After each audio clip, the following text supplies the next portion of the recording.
Your grandkids, so your little nieces and nephews, your kids gonna ask you what you was doing in 2026. Yeah. And to me, the most important project is thinking about connecting the dots between what's happening in your streets and over there, but then doing something about it. Yeah. Most important project. Yeah. The election is coming.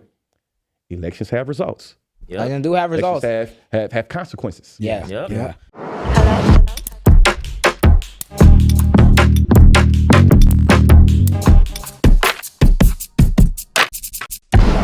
Yo, what's going on, everybody? Welcome back to episode 49 of The Jam. It's JJ A.B. Allen, Matt, the way it always is. Yes, sir. But again, we have for a the special third time. guest. If you don't subscribe at this point, what are you doing? What's going on? We are here with a scholar, educator, storyteller, content creator, college debate champion, nationally recognized, and an NAACP Image Award nominee. Come on, man. Shout out my brother. I met him a lot of times. Gives me so much inspiration and knowledge all the time. I be speaking to him. Conscious Lee is on the couch. Man. Welcome. Look at Biffy, man. I ain't gonna lie. Bitch, South Africa. Shout out to South Africa, man. Yeah. Big sponsored by them. Yeah. Thank you for coming out. Thank y'all for being here, and thank you for being here this week on this episode of The Jam. How we feeling? Man, feeling good, feeling great. You know what I'm saying? How about you? It's cold. Yeah. It's cold as hell in Chicago. It's out here, bro. It's too cold. It hasn't let up. It's been in the negatives for like the past couple weeks, but we survived. Barely. But before we get into everything, of course, we got to do some housekeeping at the beginning. Housekeeping, man. Housekeeping. So if you go on to watch this episode and enjoy it, we got Consciously here. Please like, comment, share, subscribe. Yes, hit sir. the hype button. All types of stuff. Yeah. Patreon. Patreon.com/thejaampodcast. Come on, man. Patreon getting lit. I ain't gonna lie. Patreon eating real good right now. Patreon actually gonna get this early too. By the time... Yeah. You right. Go on there. They already got it. But yeah, and what do we tell them every single week? Bro, we done had 3 guests already. Come on, man. Is it not enough for y'all? Consciously, can you tell them to share this video, man? Hey, y'all do me a favor, actually. Not only should you share this video virtually, go to your text messages, copy and paste the link, and then send it to like 5 of your family people. Oh my God. And then whatever we talk about on the podcast, it should spill over to some meaningful conversation. Oh, cool. See, that's the advice that you got. Like the best. I didn't even think about that. Yo, if you don't do that, you don't with us. Yeah, you just don't fuck with us. You don't even got to be here, guys. But, where can they find the podcast, the platform? Spotify. I don't want to watch no visuals. You got YouTube, Acast, iHeart, Instagram, TikTok, Blue Sky. I don't even want to bring up X. That place. Facebook, all Linktree, man. Yes, for everything else that you could possibly want to find. Y'all didn't say Substack. Oh, yeah, we do have a Substack. We do got a Substack. Yeah, follow on the Substack. Let me say the Substack. We got Substack. We forget something each week. Thank you. Yeah, we got to lock in on the Substack. Substack ain't getting no love. Got to get overhauled. Thank you. Y'all some young scholars. We should be able to get some real thoughts from y'all. Yes, sir. But let's get into the everything. So very first and foremost, it's tradition on this podcast. We got to start with the fit. And we got to let our guests go first. So from like the toes up, what we got going on? Bit crazy, man. So the shoes, before Zara started being on their genocide, I used to be a Zara head, so I had got these shoes from Zara. I do advocacy work with HIV and HIV, pathology and stigma, and I was in Cape Town, South Africa. Is like one of the places in the world that has a very prevalent HIV population. So, being there, it's cold. I actually was there the day before Donald Trump won. Oh, yeah, that's when you was in Africa. I remember. Literally, you know what I mean? So I wake up thinking that it was going to be close, and he had already won. But long story short, I was at like a little shop, and I came by this South African fashion thing, and it caught my eye. It caught my eye from the window, and I was like, what is that? I want that. How much is it? Definitely. And he heard the exit, and you know what I'm saying? I showed him the thing, and he was like, oh, yeah. So, I can't think of the designer right now if I say all this, but if you look at the picture on my Instagram, the designer's in the comment section talking about how there's more colors of this stuff. So definitely want to make sure you support our black people that make, fashion. A lot of us try to hop in the European drip and feel like that. So hopefully we can start setting trends. If you want to look good, go get you some African thread. Yeah. Nah, that's fire. That's fire. I think that this right here came from like Men's Warehouse. Yeah. Yeah. What's on the wrist? Oh yeah, I see the watch. The wrist, I got this right here. This is a Apple Watch, you know what I'm saying? Free Congo. Yeah. The bracelet came from Amazon. Got it for like $15. And then the bracelets over here, you know what I'm saying? These I like these though, right? Yeah. You know what I'm saying? This is the Cuban. I got the tennis, you know what I'm saying? The Cuban I had bought myself 1 year, you know, it's only 10 carats, you know what I'm saying? That's fire. Hey, for people watching though, right?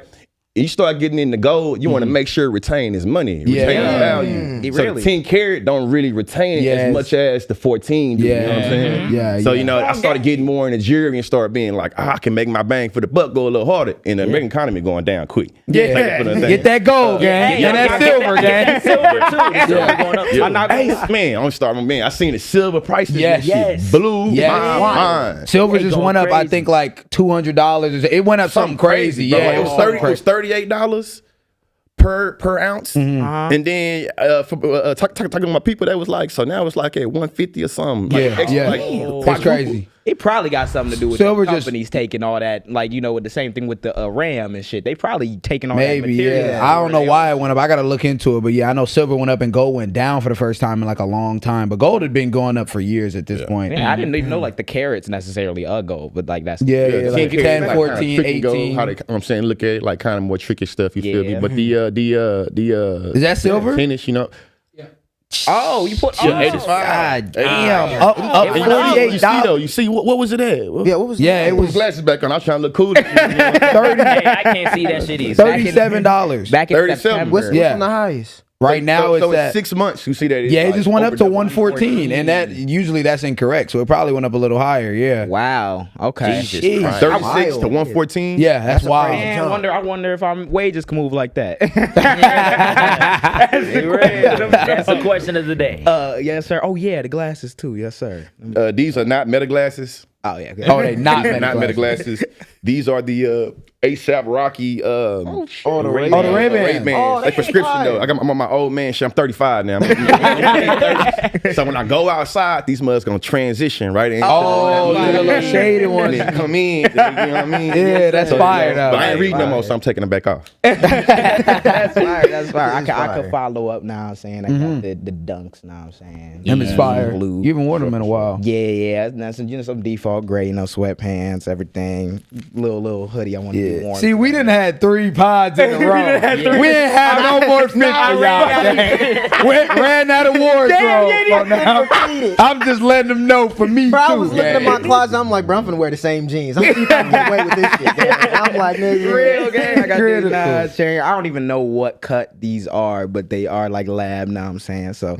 Got that up there. Then on the wrist as well. I don't remember the cuts of these too, but it's probably like Cuban. That's a Cuban. I need to remember your digs, but yeah, something slight. Now I'm saying, just trying to be comfortable. Yeah, I mean, one of the A's. One of the A's. I'll go first. Know what I'm saying? Starting off with the feet, custom dunk. Crazy. Those are walked in though. I'm like, ooh, crazy. Custom dunk. Translucent bottom. Got the fake gator and the fake crocodile on the side. You know what I'm saying? I mean, that was when Nike allowed you to do this shit. Yeah, they don't allow you to. They don't even allow you to design your shit no more.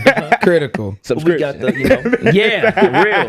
You got the blue jean on. You know what I'm saying? Salvation Army. You know what I'm saying? Can't go wrong. Lucky. Yeah, real like. God. Okay, story about this. Right. This was when I got arrested.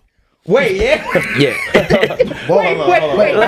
Okay. Let's take it back. Okay. Run it back. So I got caught speeding one time, right? Yeah. So there's like a little narrow passageway right by my OG's crib.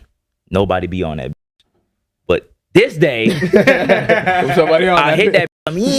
I get to the end of it, cop right there. He turns on his lights. He's like, "Get out, bro. Just get out." I was going like what, 20 over maybe. So he pulled me out. Yeah, cops in that area, they don't play. No, this is Will County. This is Will County.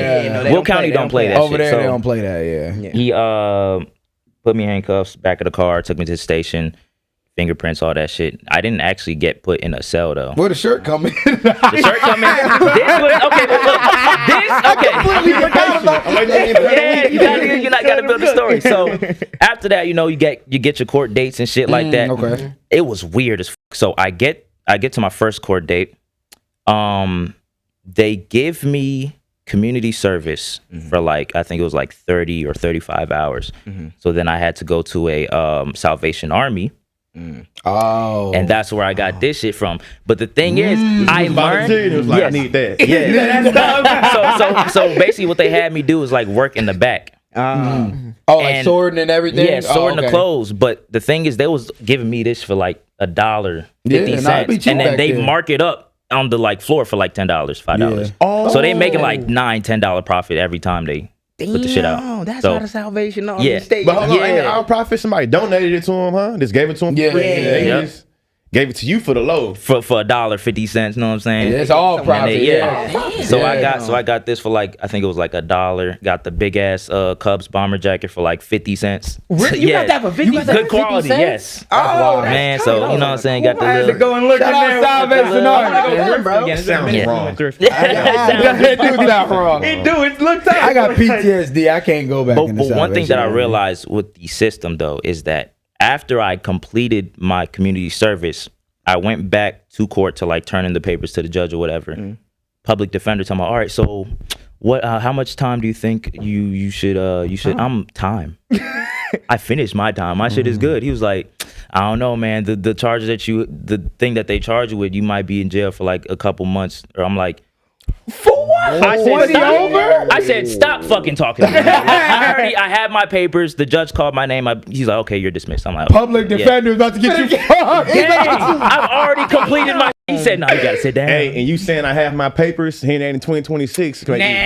Oh wow. Yeah. I have my papers and you was able to leave. That's so crazy because we was going to talk about that time. We was going to talk about the ICE police. Okay, that's but crazy. ending off with the fit. Polo hat of doom. Polo hat of doom. Damn, he was saying you was finna go in there for months. That's wild, bro. Wild.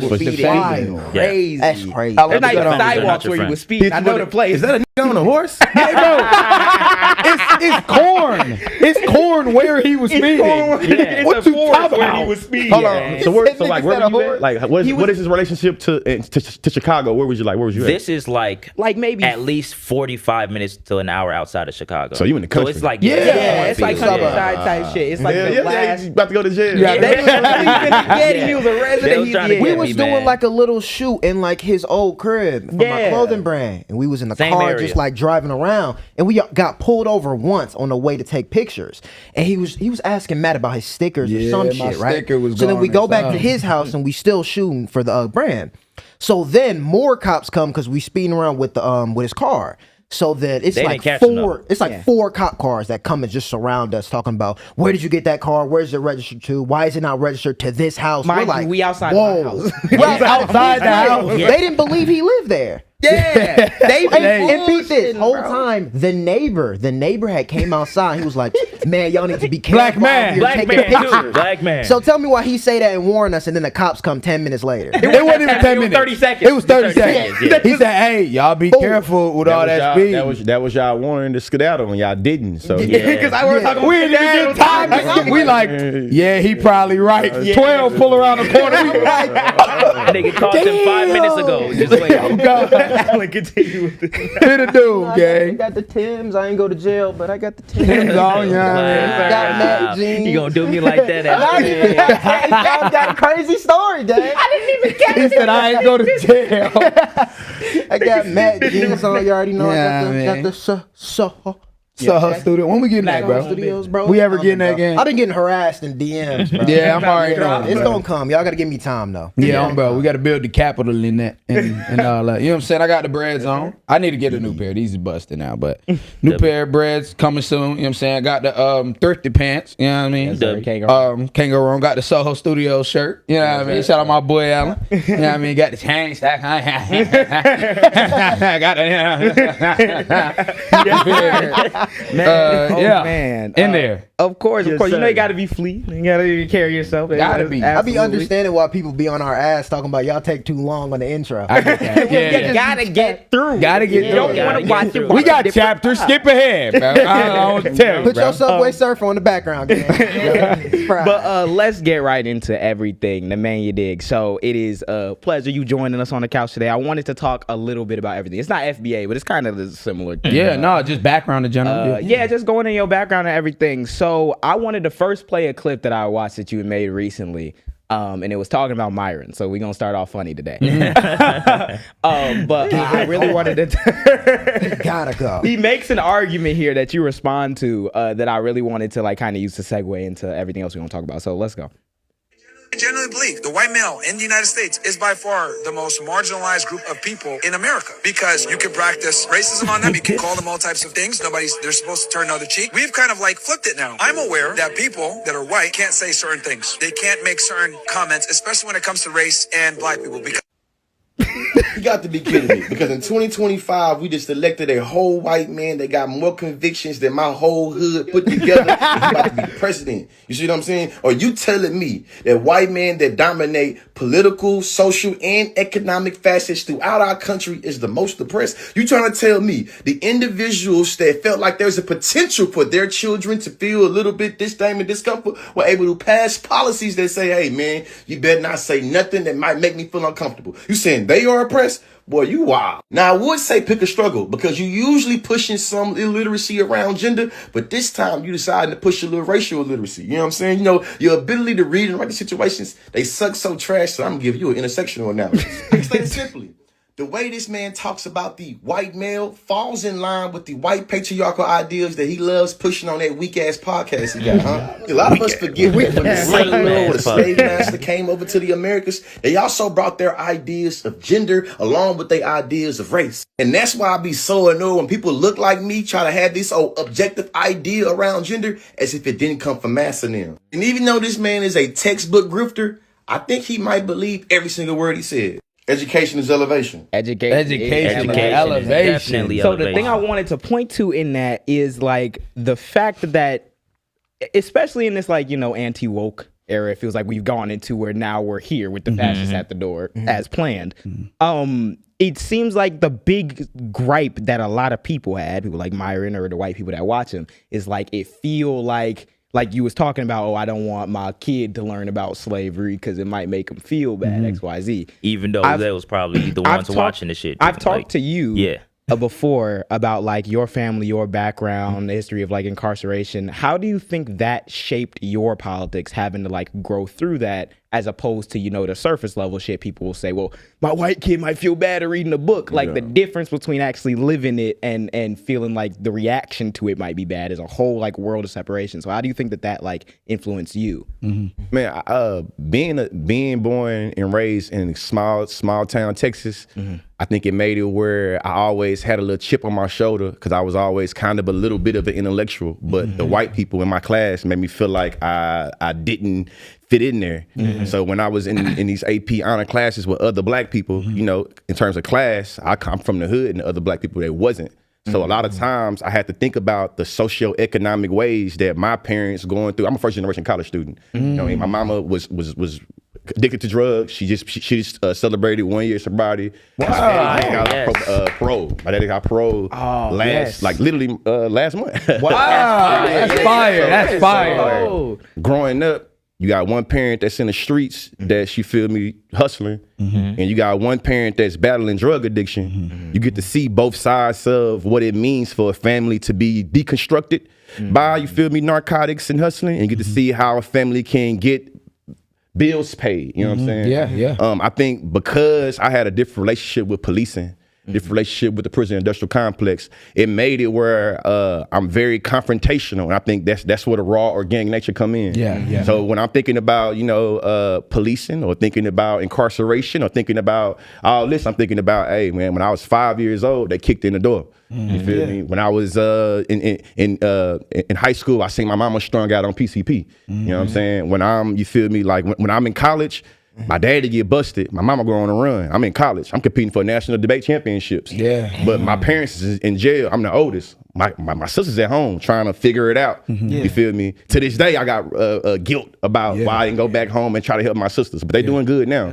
But to answer your question, I think the reason why I can take the licks on the chin on the internet the way I do, and I think the reason why I'm able to speak truth to power the way I do is because I'm always thinking about when I go back home to Brian, these followers and the comments and you feel me? I've been afforded a great life from it, but in many instances, that shit don't matter when I go back home. So that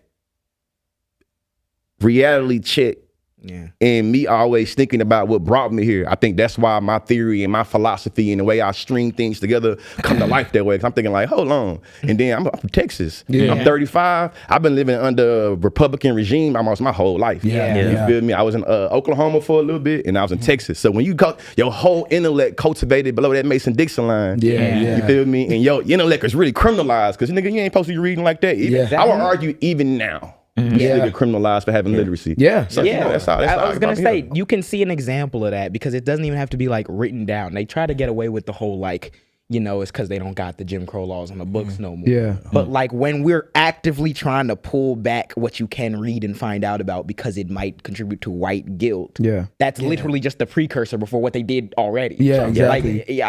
Talk to education as elevation. Like, when did that become a thing in terms of like your mindset changing? Like you talk about being in college and dealing with even like calling it like a survivor's guilt or something like that. Like, when did it become like, okay, but the more educated I am is how I can not only elevate my family and my situation, but also the people around me. And before you start too, how in the world were you able to like build up so much motivation to take you out of that situation? Because there's a lot of people that have the same circumstances and they kind of fall victim to it.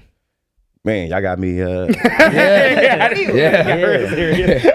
me cry on this money. That's real.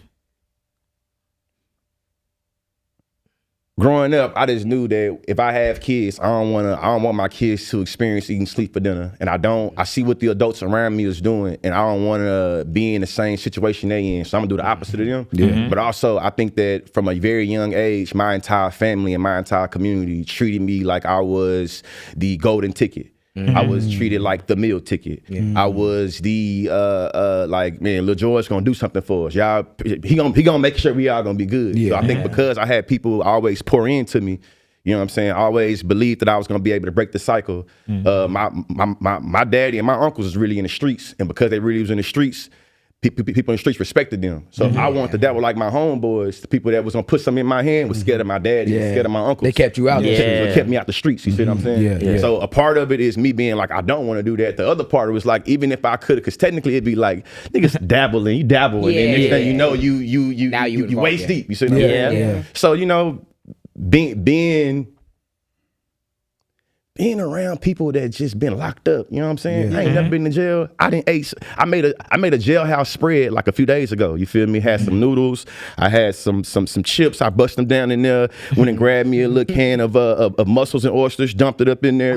I ain't never been to jail. I'm just talking about this because the prison industrial complex shaped my reality so much that there are different survival tactics and different knowledge that came from incarceration. I ain't never been incarcerated, but it's the easiest way up in there. You know what I'm saying? So I think that's how I'm able to be like, hey, I want to break the cycle. Really, I want to break the cycle. I want to break the cycle. I don't want to live like that. How did you like? Because overall, that sounds like just not only a lot, but like isolating because of that pressure you have. You're the golden ticket because it's like it's all on you to kind of make it shape. How did you balance like your mental health with that aspect of still trying to be that golden ticket for your family, but also still trying to, you know, stay sane? So that's gonna sound crazy how I'm answer this. But shit, I think me being undiagnosed bipolar type 2 and ADHD was a blessing in disguise for me. Okay. You say that. So a lot of times I felt like I was out of place and felt like I was misunderstood and felt like I was alienated. And I understood the way I experienced my feelings and my emotions was different from everybody around me. I didn't know at the time that was my emotional dysregulation and my executive dysfunctioning, you know what I'm saying? But it made me pour more into thinking about feelings and emotions, and that's how I think that I'm more of an empath path and start thinking about justice at an early age. Yeah. I'm in 9th grade, 10th grade, arguing with the teacher about abortion. You feel me? Yeah. This time we in different. I'm already kind of picking with stuff. You know what I'm saying? Once I start to hypomania is a part of bipolar type 2. Being bipolar type 1 is like manic episode. Okay. I experience hypomania. So it's more like little short moves and spurts. So it makes me very goal oriented. Okay. So a lot of times the pressure of people being like this, that, and the other, it's almost normalized. Like, hey, 2 + 2 is 4. Yeah. Dogs bark. And nigga, I'm George. I'm finna make some shit happen. Y'all told me. Y'all all that there's no reason for me to think otherwise because the west side of Brian told me, the east side of Brian told me, the nigga my mama messing with told me, my stepmama told me, the nigga that, you know what I'm saying, shit, they all seen something in me that I ain't seeing myself. I'm being honest with you. And I think that's what's able to keep my mental health at that time. The social media shit, the first time I started dealing with mental health, really, I say probably last year. You know what I'm saying? Last year, social media every other week. Fuck consciously. I'm like, damn, what y'all say I did this time? I be seeing it all. I'm like, y'all niggas. Yeah, they was on. Nah, they was. I remember we brought it up. I'm like, bro, why they on this nigga taco? Yeah, I can understand. Like, it was crazy as you talking. I'm like relating to it because I feel like I had a similar experience where it's like you understand that pressure that's associated with everyone kind of looking to you for stuff, but like it does create that isolation. I think I don't know what I got yet. That'll be worked out through therapy. Nigga, you definitely on the spectrum. I want to say,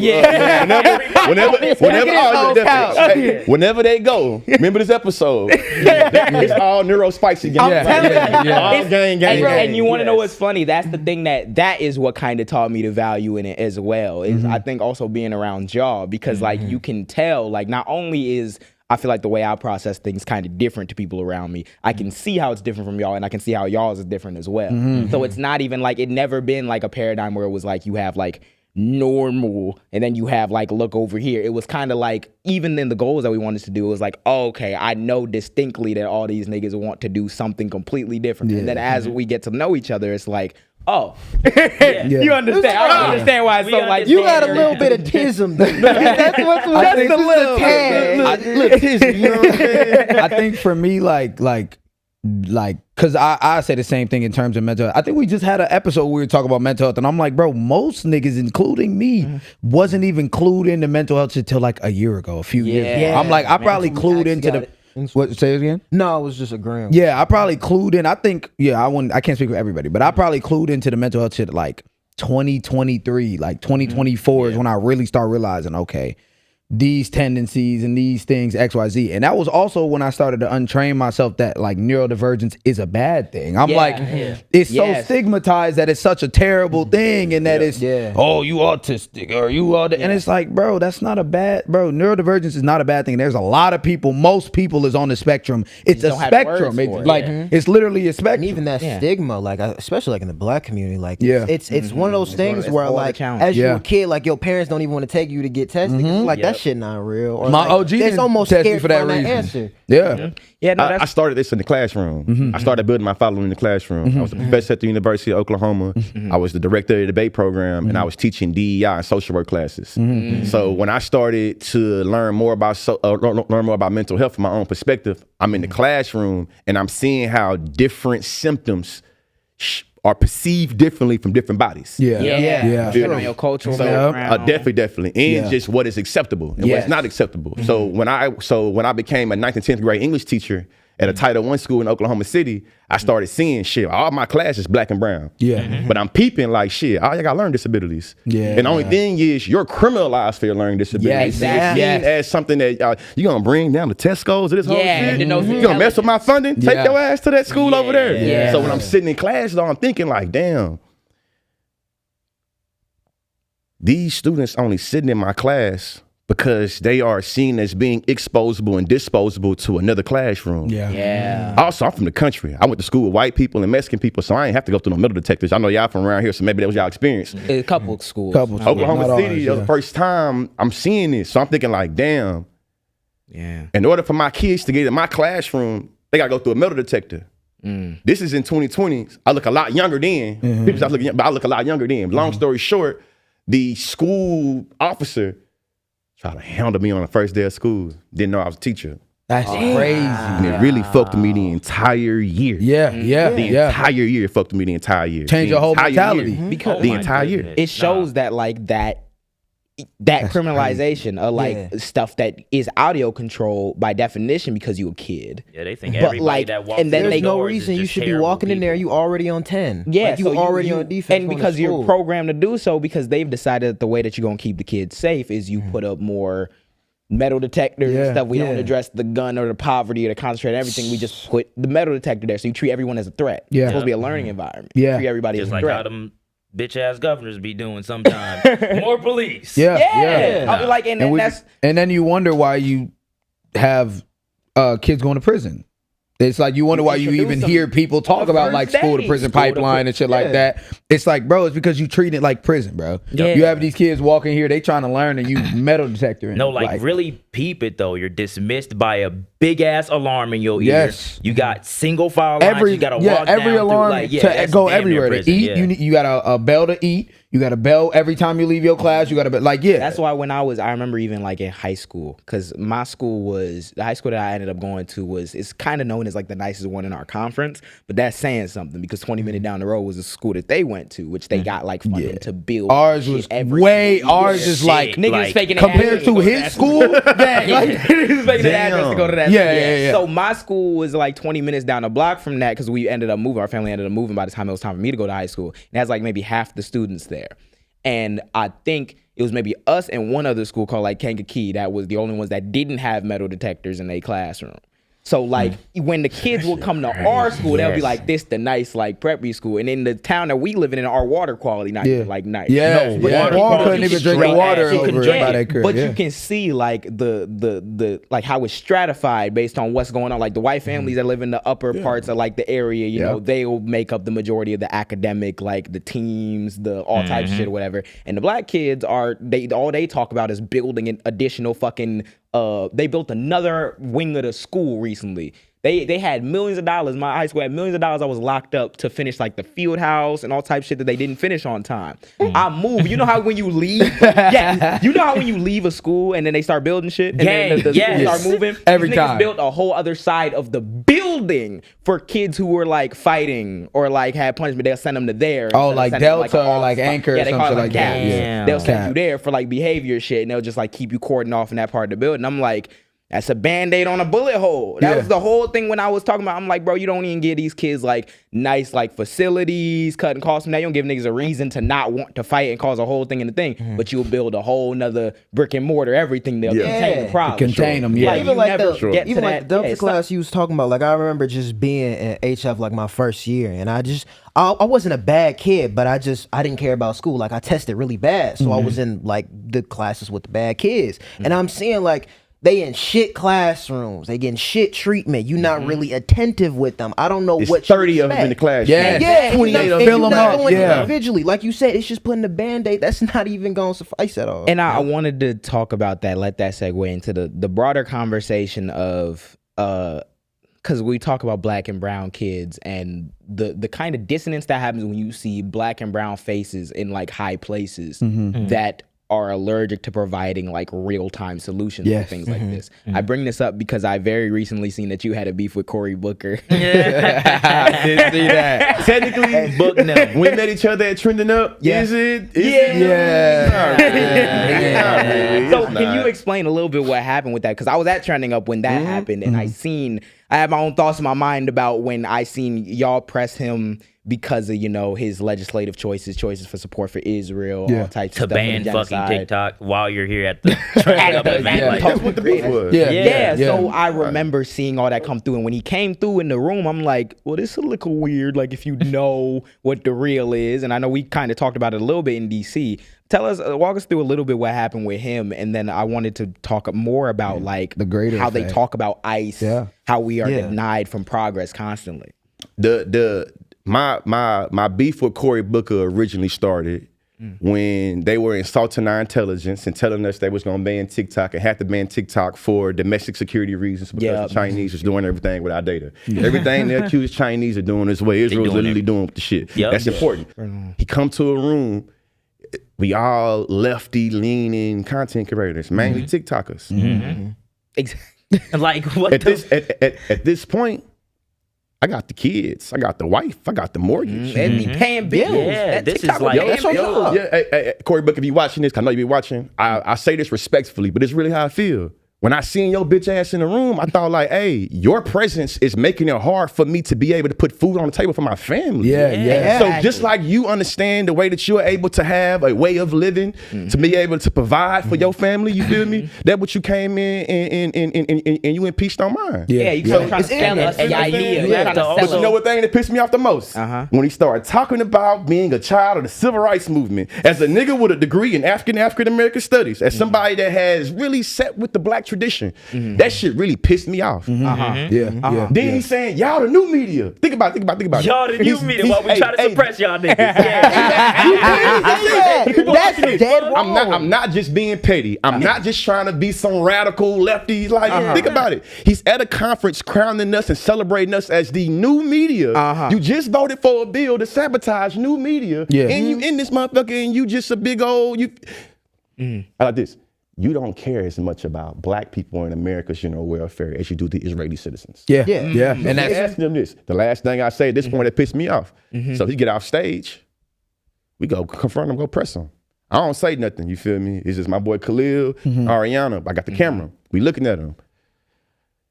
Then so to the intelligence go further. For me, that's like my game. Intelligence is my game. Education is elevation. You can call me a bitch. You can call me a hoe. You can call me but don't insult my intelligence. I remember you told me in the moment. Fam, I'll never forget this. They pressing him, asking him about Israel-Palestine, about genocide. You know what he say? I know what he said. Tell him what he said. Tell him what he said. So you gonna talk about genocide in Palestine, Israel, but what you really talking about the Congo and Sudan about? Are y'all talking about that? I said gang. Cory Booker said that? I said, because there's this thing, and I don't know who advised these niggas to answer this question. But was in the building when that happened. But the thing that irritates my soul about that is, like you said, the insulting the intelligence. Because if I ask you where you stand on that, exactly. What are you gonna say? Let them go to another. Are you gonna at that point. Wait, what'd you say? To answer your question earlier, I got on a tangent. Education is elevation come from me thinking about all my students in that classroom that felt empowered, how when they felt empowered, they started moving different. I'm thinking about how when I started feeling empowered in the classroom, I started feeling different. So I'm thinking education is elevation. Going back to the Cory Booker shit, like, hey fam, my motto is education is elevation, nigga. Research over me search. Exactly. The fact that you asking me this question show me that you ain't did your research to understand the connected nature of how the Congolese genocide is inextricably tied to the genocide in Palestine. So I'm thinking like, even now, like, hey Corey, if you're watching this, if people watching this, think about it. The surveillance apparatus that Israel is being able to proliferate right now, where is the material coming from? Come on. The Congolese people. Come on. You know what I'm saying? So ain't no way around it. Exactly. Who own one of the biggest diamond mines in Congo? Come on. The Israeli dude. Come so on. when we start playing this little game, y'all only talk about Palestine. What about Sudan? What about Congo? What about Let's it? talk about it. Let's do What it about then. a U.S. Senator? I'd love if America's foreign policy was uplifting Congo and Sudan. I would love that. Oh, Africom ass. Listen, fam. Hey, to me, it's just like the big oil industry and the tech industry, they all together. So ain't no way for you to look me in my eyes without insulting my intelligence and telling me, hey, the way in which gas and oil fuels, you feel me, the geopolitics for America and Israel specifically, invade any Arab country about some oil and gas. Feel me? Then flip the technology in that shit. Hey, what major global tech can operate and exist without the blood spit in the Congo? None of them. None. So what tech in Israel can exist without none of them? All the same. They're all in interconnected. the White House and the inauguration or whatever. Those are the companies that are building the parks that allowing these. So I'm like, my thing is, it's not original beef with them. We ain't getting to the bill yet. I'm already thinking like, bro, everybody I know from New Jersey. Everybody I know from New Jersey. Just being real, just being respectful, just being a bit of a journalist. I haven't met anybody from New Jersey that's talked good about, you know what I'm saying, Courtney? So I'm thinking about from a community, organizing standpoint, when I meet people from your community and they say you a bitch ass. We done had a We know a few niggas like that. You know, I'm from New Jersey. Shout out to people in New Jersey. Shout out to my followers in New Jersey. But shit, you feel me? I can stand corrected too. You know what I'm saying? I feel like my take is I think that like I remember the first time I was learning about like all these political candidates was probably around like 2018, 2020, you know, all this shit coming on and all them people ran for president. I remember seeing Cory Booker and how he was talked about as like maybe next Obama, maybe like he ran. I was rooting for Cuz. Yeah, like literally, and I can go to the DM, the DM I showed on my video. Oh yeah. Above that in 2019 and me saying like, hey, I want to work with you. Yeah, because think about it, at that point, I just remembered, at that point he had helped work on like the First Step Act. And then he was trying to do like a Second Step Act. He was like trying to get prison reform, all types of shit, right?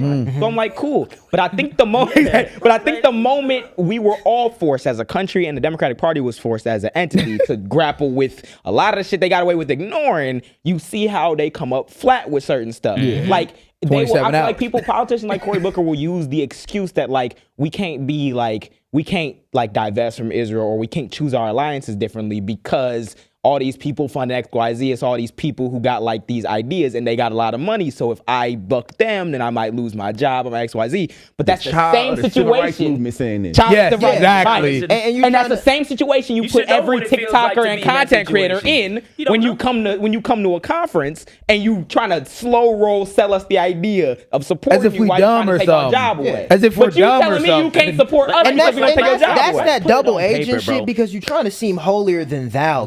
Because the reality is you don't stand for nothing because you deflecting.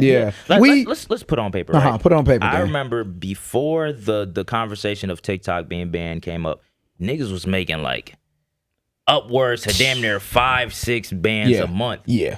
It was crazy. They started talking crazy about TikTok, how China's gonna take the data, ship it off, do all this extra shit. They axed everything down. You can barely make it past 40 cents now. If you're lucky. Literally, the irony of it now, it's a whole new wave of censorship that we got. And mind you to say that. And our video that we posted yesterday, we posted one on the Epstein shit on Instagram. That shit damn probably like 2 million over right now. And then what's that on TikTok? Gang. Gone. TikTok took it down. Same thing. Yeah. Same thing, fam. TikTok. I built my following on TikTok. Those just even thinking about it. Cory Bush should look us. Shout out Cory Bush. Hey, go support Cory Bush. I would never make sure. That was me saying you a real one, and I hope that more Democrats can look after you as being the model for how you can be in standing 10 toes down and being rational, pragmatic, while also not engaging in some anti-black, white supremacist imperial shit. What happened is this: Cory Bush can't look me in my eyes and tell me you stand for free speech. You can't look me in my eyes and tell me you stand against fascism. You can't look me in my eyes and tell me you care about journalism. Because when you stood in that picture behind that Yahoo, you was right there. How many journalists they killed? They done killed the most. I don't even know that. I think it's like crazy. It's more than World War II. Crazy. So to me, everything that you gonna sit here and tell me in my face and tell us on your platform that you oppose, actions. That shit don't. You don't oppose it. It's the actions that matter. And if that bill pissed me off, bro. That bill made me like. Oh, which one? The proposed ICE bill. That's what we're gonna move right into. Let's get into that. So talking about the reason why I brought up Cory Booker, it's not just to dog on him and to get bro. Come on, say this was Cory Booker. No, it's not. You can't take the real. All of us fuck with you in a way where we think you can do better. On your ass. That's my thing. I don't view politicians as people who are either allies or enemies forever. Politician. You a politician. You have a job to do and you have an active choice you can make every single day. Oh God. So when I'm looking at the ICE bills, I'm looking at them lacking the what do you say? Fight back. Atone for your sins, gang. Come on. Because my thing is when you look at like the bills that were passed, you look at they didn't want to fight on the ICE funding, they didn't want to shut down the government, and people like Cory Booker and other politicians coming out talking about body cams and ICE reform and everything. Take the mask off. I'm like, nigga, we had like Tamir Rice, we had Michael Brown, we had all these killings in the mid-2010s, and the big push nationally from everyone, including Democrats, was body cams. Body cam. They can't just kill us, and we don't know. Then we had Tyree Nichols. And then we had George Floyd after. Then they killed us with the body cam on. Like what? We got video recordings of them hawking these niggas down and killing them. And the companies that are supplying the parts for these body cams are also the same ones invested in Israel right now and killing people. And let's not skip over. The officer that killed Renee Good had their own footage. Own like you gonna have a body cam just for them to show blame on your dad? Footage, man. Come on, bro. Come on, gang. So I want to talk a little bit about your reaction to the fight that's been being put up right now nationally to protect people from rights abuses. Because when we talk about these systemic failures in these ways, we're like, if you steeped in the black tradition and the civil rights tradition, you don't have to do a lot of heavy lifting for your policy to be consistent. I feel like when you try to weaponize the words, but you're standing on a million different things that are opposing each other, it weakens your ability to actually fight some shit. And I think that contributes to what we're seeing right now. Yeah. So when you seen like they was trying to block ICE funding or whatever, and then they let it go through and all the shit they've been bullshitting, how was your reaction? Yeah, what was your reaction? My reaction was, so y'all are willing to engage business as usual at the expense of American people while you telling the American people to put blood, sweat, and tears into supporting you regardless? That's how I felt about it. It's like, I know that Renee Good being shot in the face, this officer being unmasked, us having the hiring practices, us having like none of these things would have solved for the violence. I'm a former policy debater. We taught that you have a harm. What alternative or plan do you have to solve the harms? Yeah. It doesn't solve the harms of the murder and ICE being able to have immunity. You feel me? Yeah. If you can record it. Yeah. You know what I'm saying? And then go back to me being petty like this. It's like, hey, and it's for APAC Shakur in him. It's like, hey, real. You gonna tell me you stand for criminal justice? You gonna tell me you care about criminal justice reform? Yeah. You gonna tell me you care about niggas being locked up and incarcerated? Yeah. But then you're gonna turn a blind eye to how your people with Cop City and how your people is going to train these cops. Yeah. So how can you say that you stand for black people in regards to criminal justice and you stand aligned in solidarity with motherfuckers training the people to to do the abuse. How that make sense? abuse? That don't make sense. Hey, listen, this. You get paid for them. You finna go to the Hill, Cory Booker, and you finna fight the Republicans about healthcare and education. Yeah. You finna get them taxpayers over there so they can get their people free education and free healthcare. But in America, we gotta knock each other head through a wash and dry to get some fucking air. Wow. Come on. Wow. That's why. And everything I'm saying is contextualizing my frustration with Cory Booker in some instances to spill over to broader establishment Democrats. Yeah. Yes. Because go ahead. It's really like, it's such a fair criticism considering everything that's happening. I think like when it comes to that double agent shit, it's like, it's another level of evil. Cause it's like, you know what's coming out of your mouth and you know what you're gonna do. It's damn near worse. In my opinion, it's damn near worse. I'm gonna fight for the American people as I, open up my pockets, give it to Israel, 30 bands. You know what I'm saying? The reality is, you're not stupid. They get defense. Yeah.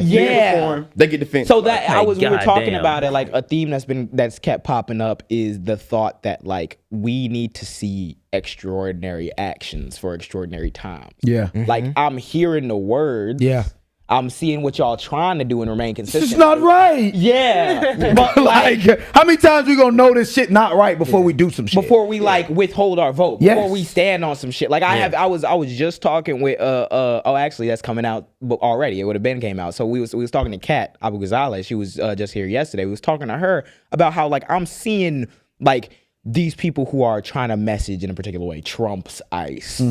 We need to abolish. We need to reform Trump's ICE. Cut some funding from it. I'm like, okay. So if your opponent is willing to say we should kill y'all and y'all should take y'all own amendments and disregard them and get rid of sanctuary city laws, but you can't even say like, yeah, we got to prosecute them. Who's winning that? Yeah. Not Come on. you. Every time. Every the people time. who need you to win that fight so that they stay alive will lose. And what's been happening for the past year and a half? A month? It's ramping up.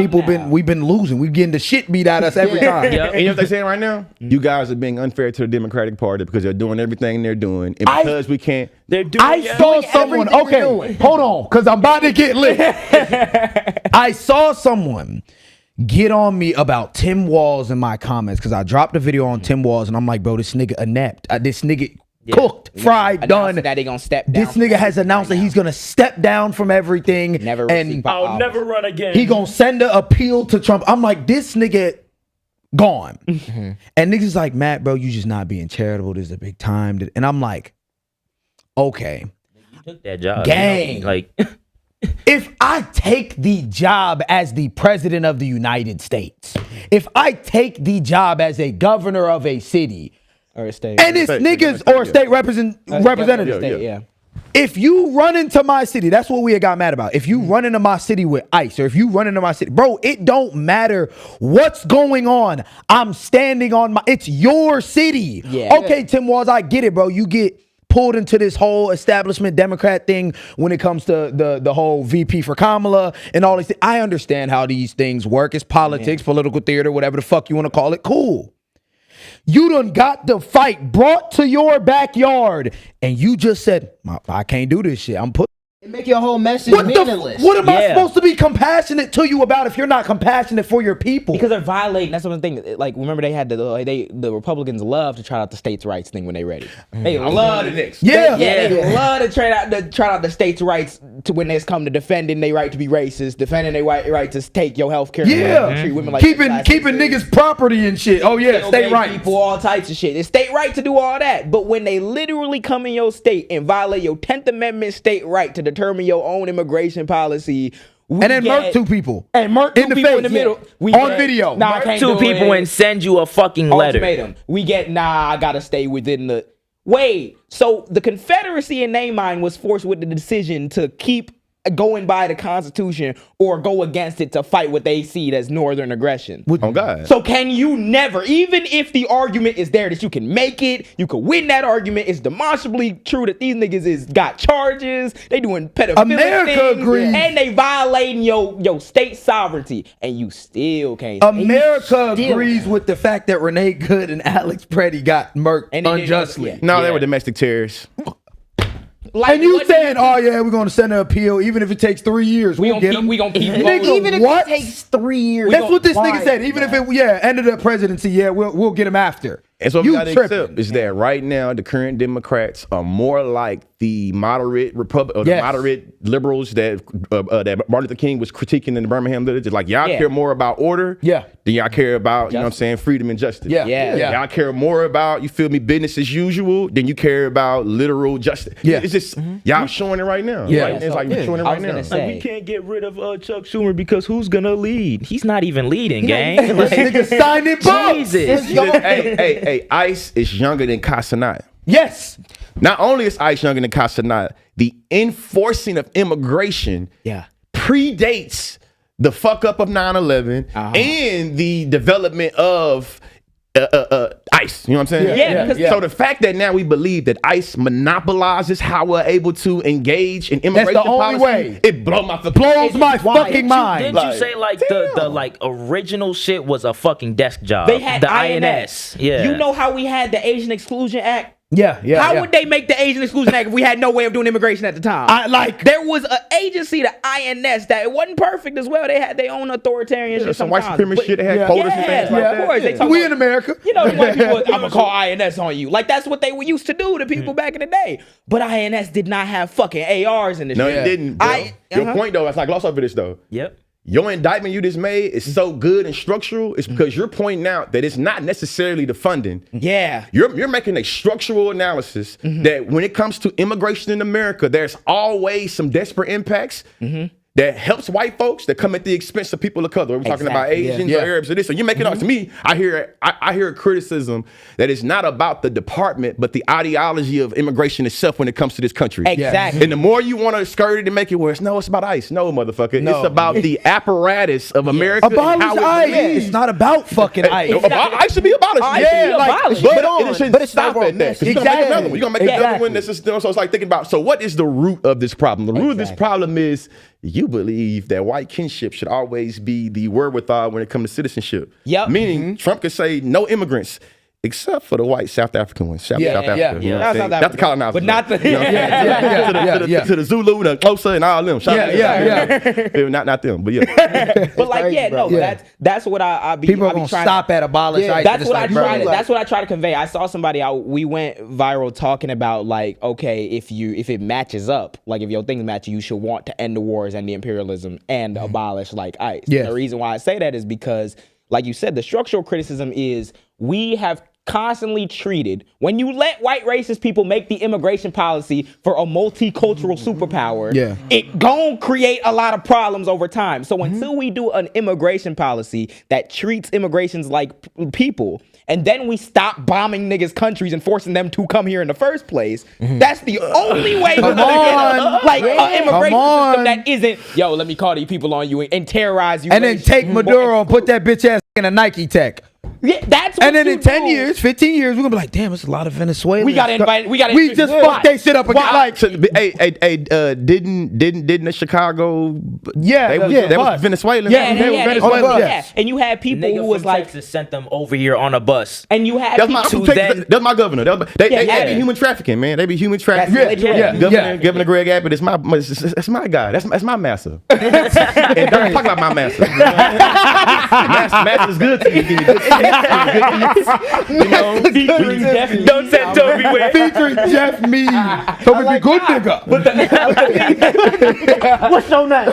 Toby be good nigga for my shit. Got this bitch like roots in this. The reason why I bring it up is because I'm like, so if you want to engage in this thing where we're gonna keep doing this, we got the ice. We just make it Gavin Newsom's ice instead of Trump ice, or we do whatever bullshit they want to do. What the FD say, the then slush, what happened? nigga. Yeah, there'll be slush now. It's not gonna be ice. It'll be slush. Like, what the? So if we keep doing this, then what's gonna happen? 10 years, we gonna have news stories on CNN about the militant Venezuelans impeding our border. For sure. And then what follows after that? Because you just topple, like, it's still stability for the most part because they left the whole fucking regime still in there. So they just did all that for nothing. Yeah. But like, Just also, when eventually somebody do get mad or you keep committing, You gonna call them terrorists then? Like, then what happened? Bro. Now we got to do even more like what we did after 9/11, even more spying. Because the more same locking it down. way- Is there nothing else possible? The There has to be same way something you else. have niggas like us, and even like we were young as hell, but like you were older with the shit with like Iraq and like that, bro. You will always have a smaller population or the future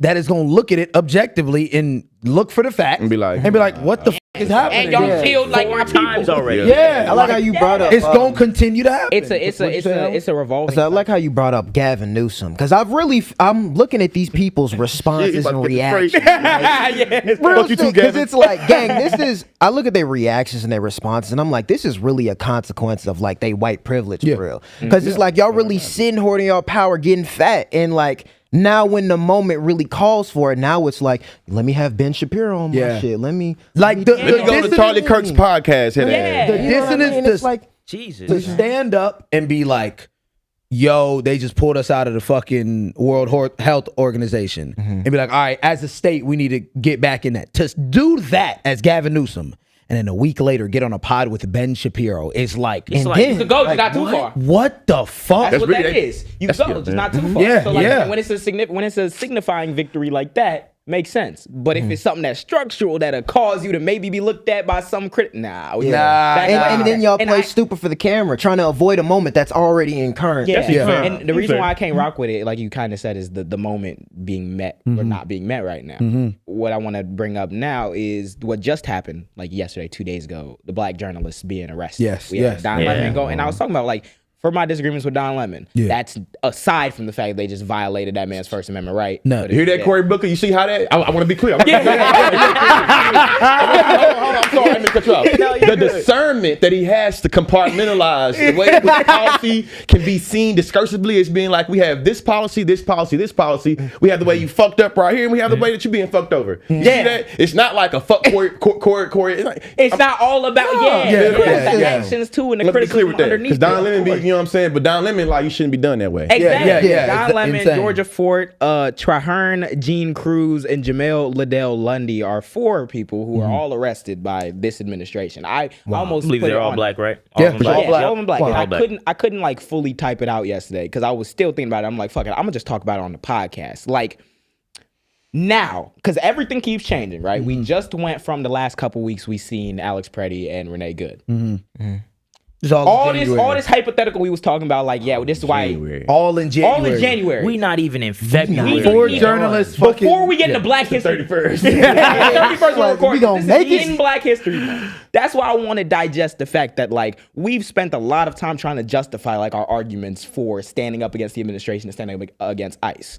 One of them ones was the threat that it poses to brown people is the same threat that's been posing to black people. That's why you can't get away from it. Yeah. So in the same month we seen white people get killed for trying to protest with the brown people, we seen black people get arrested for covering a protest that was led by black people. Yeah. It was a black Christian woman who is a lawyer who led that demonstration, and Don Lemon and the other journalists recorded it, and they got put in jail. Wow. So I bring this up to say that like this is why the frustration mounts with black politicians that it might be establishment or like Democratic politicians, because this now calls for a completely separate set of responses. Yeah. This nigga's going to jail now for recording and talking. And you got to put it on paper too. Like they were there because somebody that is holding worship is preaching on love Sunday, love thy neighbor.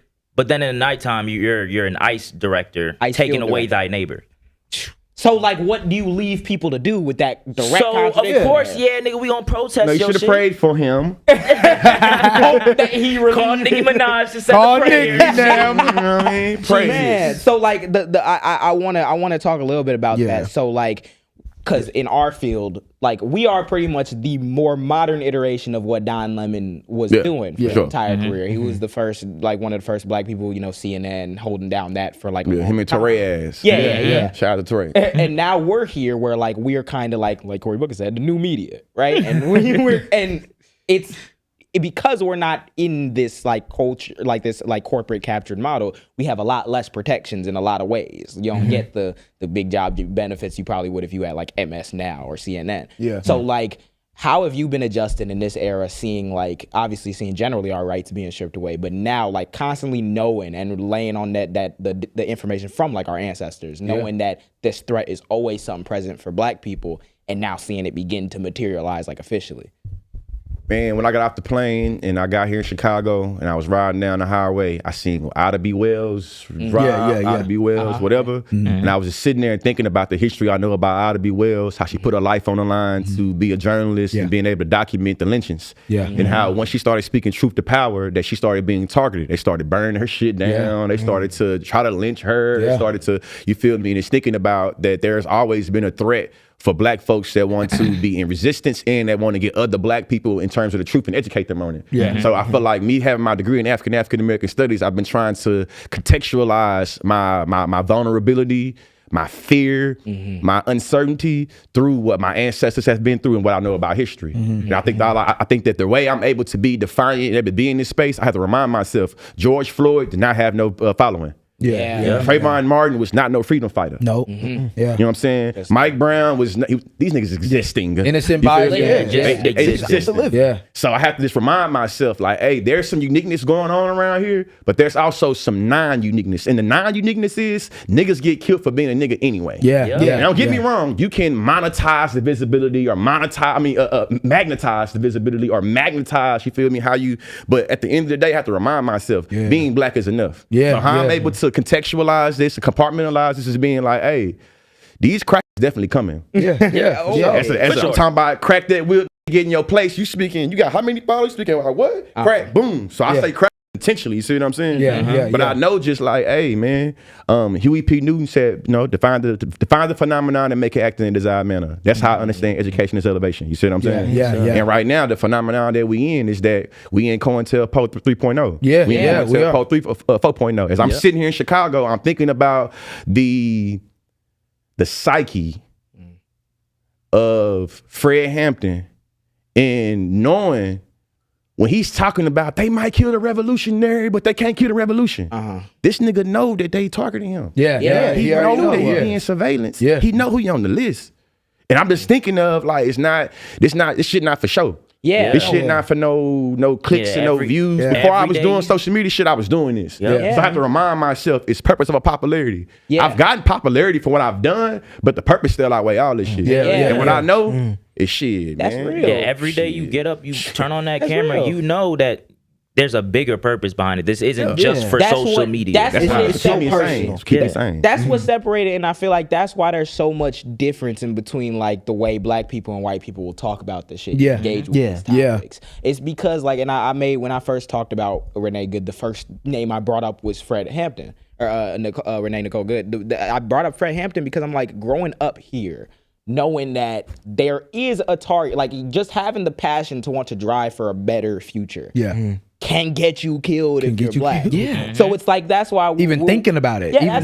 That's why we'll react the way we do, and we'll see like how people are just now coming to it. It's like this is the lesson that you kind of have to learn as a black person as soon as you find it. Like I can stop myself from feeling the feelings as soon as I read about the story and how tragic it is. It's like no, because I see myself in that. So like.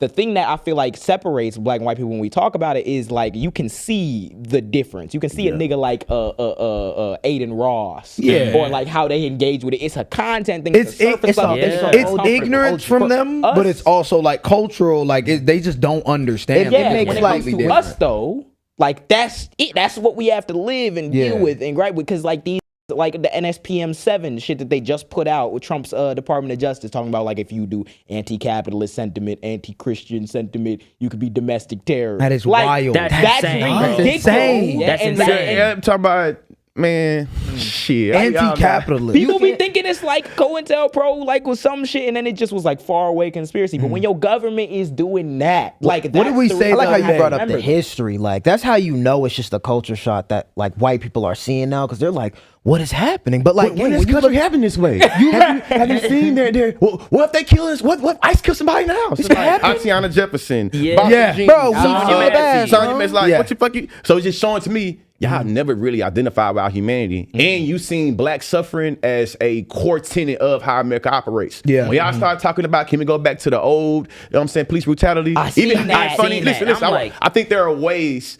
to bust that down. I'm not gonna cap. But I still think we can be critical of being like, what the fuck that mean? You see what I'm saying? Exactly. Yeah, because I'm like, that was the disconnect I'm trying to point to is like the disconnect between now and the era that we're in, like trying to find them questions to ask yourself. Trying to make the connection between ICE and police. Because it feels like, even with people's analysis, like you can even get the abolish ICE and everything.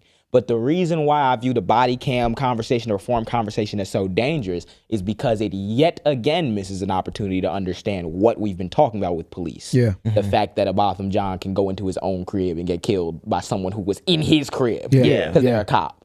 Like, these things been happening. These situations are apparently systemic. if she had a mask on and if he would have been killed. Apparently, if Derek Chauvin would have just not. Oh shit, he didn't have a mask on. If Derek Chauvin, oh shit, he did have a body cam. Oh, he looked into the camera while doing it. So I want to speak to a little bit like about like policing and kind of like how you interpret it and like the messaging that you take from it, because it feels like it's such a touchy subject for people, just in my mind, at least even with white people, because I've seen that there's a difference in how white people interact with police culturally, because it's a difference in what it was served to do. When we talk about how they organize it, how it started as like slave catchers. Niggas be like, oh, they drag everything back to it. But what that means is fundamentally two people will have a completely different interaction with the police based on how you look. That's the truth. That's true. Give a fuck if you like it or not. I don't care if your kid feel bad about it. It's not supposed to be fucking good. Like, it's bad. It's bad. So I'm like, I'll see that, and I'm like, I know a lot of white people will see the police though, and they'll be protection. They just guy in the cul-de-sac making sure my family don't die. So how have you approached that disconnect when trying to like message and also just trying to advocate? Because it feels like it's deliberately like people will try to misinterpret what you're saying. Hell yeah, man. The educator in me always want to give you historical analysis to be able to walk you through what I think matter. So for me right now, I think that a lot of people is engaging in American exceptionalism. You have a very romanticized idea of this country, and therefore you think all of the bad the country do can always be explained away with some foreign example. Gestapo, Nazis. I've been thinking about the movie 12 Years a Slave. A lot of these Latino people that look like they could be an immigrant, they being Solomoned. A lot of us are. A lot of us think that we have to transport the apparatus to make it German or make it Italian to understand the state violence. It's like no. To me, when you do that, you already mystifying the problem so much you can't even come to it because you don't understand it. So I'm just like, if you can't acknowledge that the mastering of the Gestapo, the mastering of the Nazis come from inspired by here, you're not gonna be able to really capture and get to this problem. So for me, it's like they moving like slave catchers. Right now, we're living in the fugitive slave era, but instead of it being slave, it's immigration. You feel me? This means even if Solomon was free, bro. He was born free. He was born up here. His skin color made it where he was always rational to see his body in proximity to the plantation because his skin color. Even though he was born free. What this sound like? Yeah. You live up here. You live up here. You was Going the born right up way. here. Come You on. was raised up here. Hey, all you trying to do is think about it. Solomon got picked up trying to use his skill to feed his family. Yeah. We going in the Home Depot parking lot. See what I'm Same saying? shit. Hey, this shit sound familiar to me. Sound You feel familiar to me. Hey, on top of this, we have a law that made it where their bodies become criminalized. Yeah. Yep. Then we created an incentive and we monetized an incentive. 50,000 A slave bonus. patrol is ICE. 50, Yeah. You know what I'm saying? Yeah, Somebody, ain't no yeah. way around this shit, bro. Ain't no Like, way. hey, listen, man, we gonna create a force. We gonna put some money in their pocket, and we gonna recruit. I think that the same recruitment that the Trump and them doing, I think the same thing they did. We want slave catchers that's Get you been a- around horse a loaf of racing. bread. We want slave catchers that's been Sympathize with the Confederacy. Yeah. They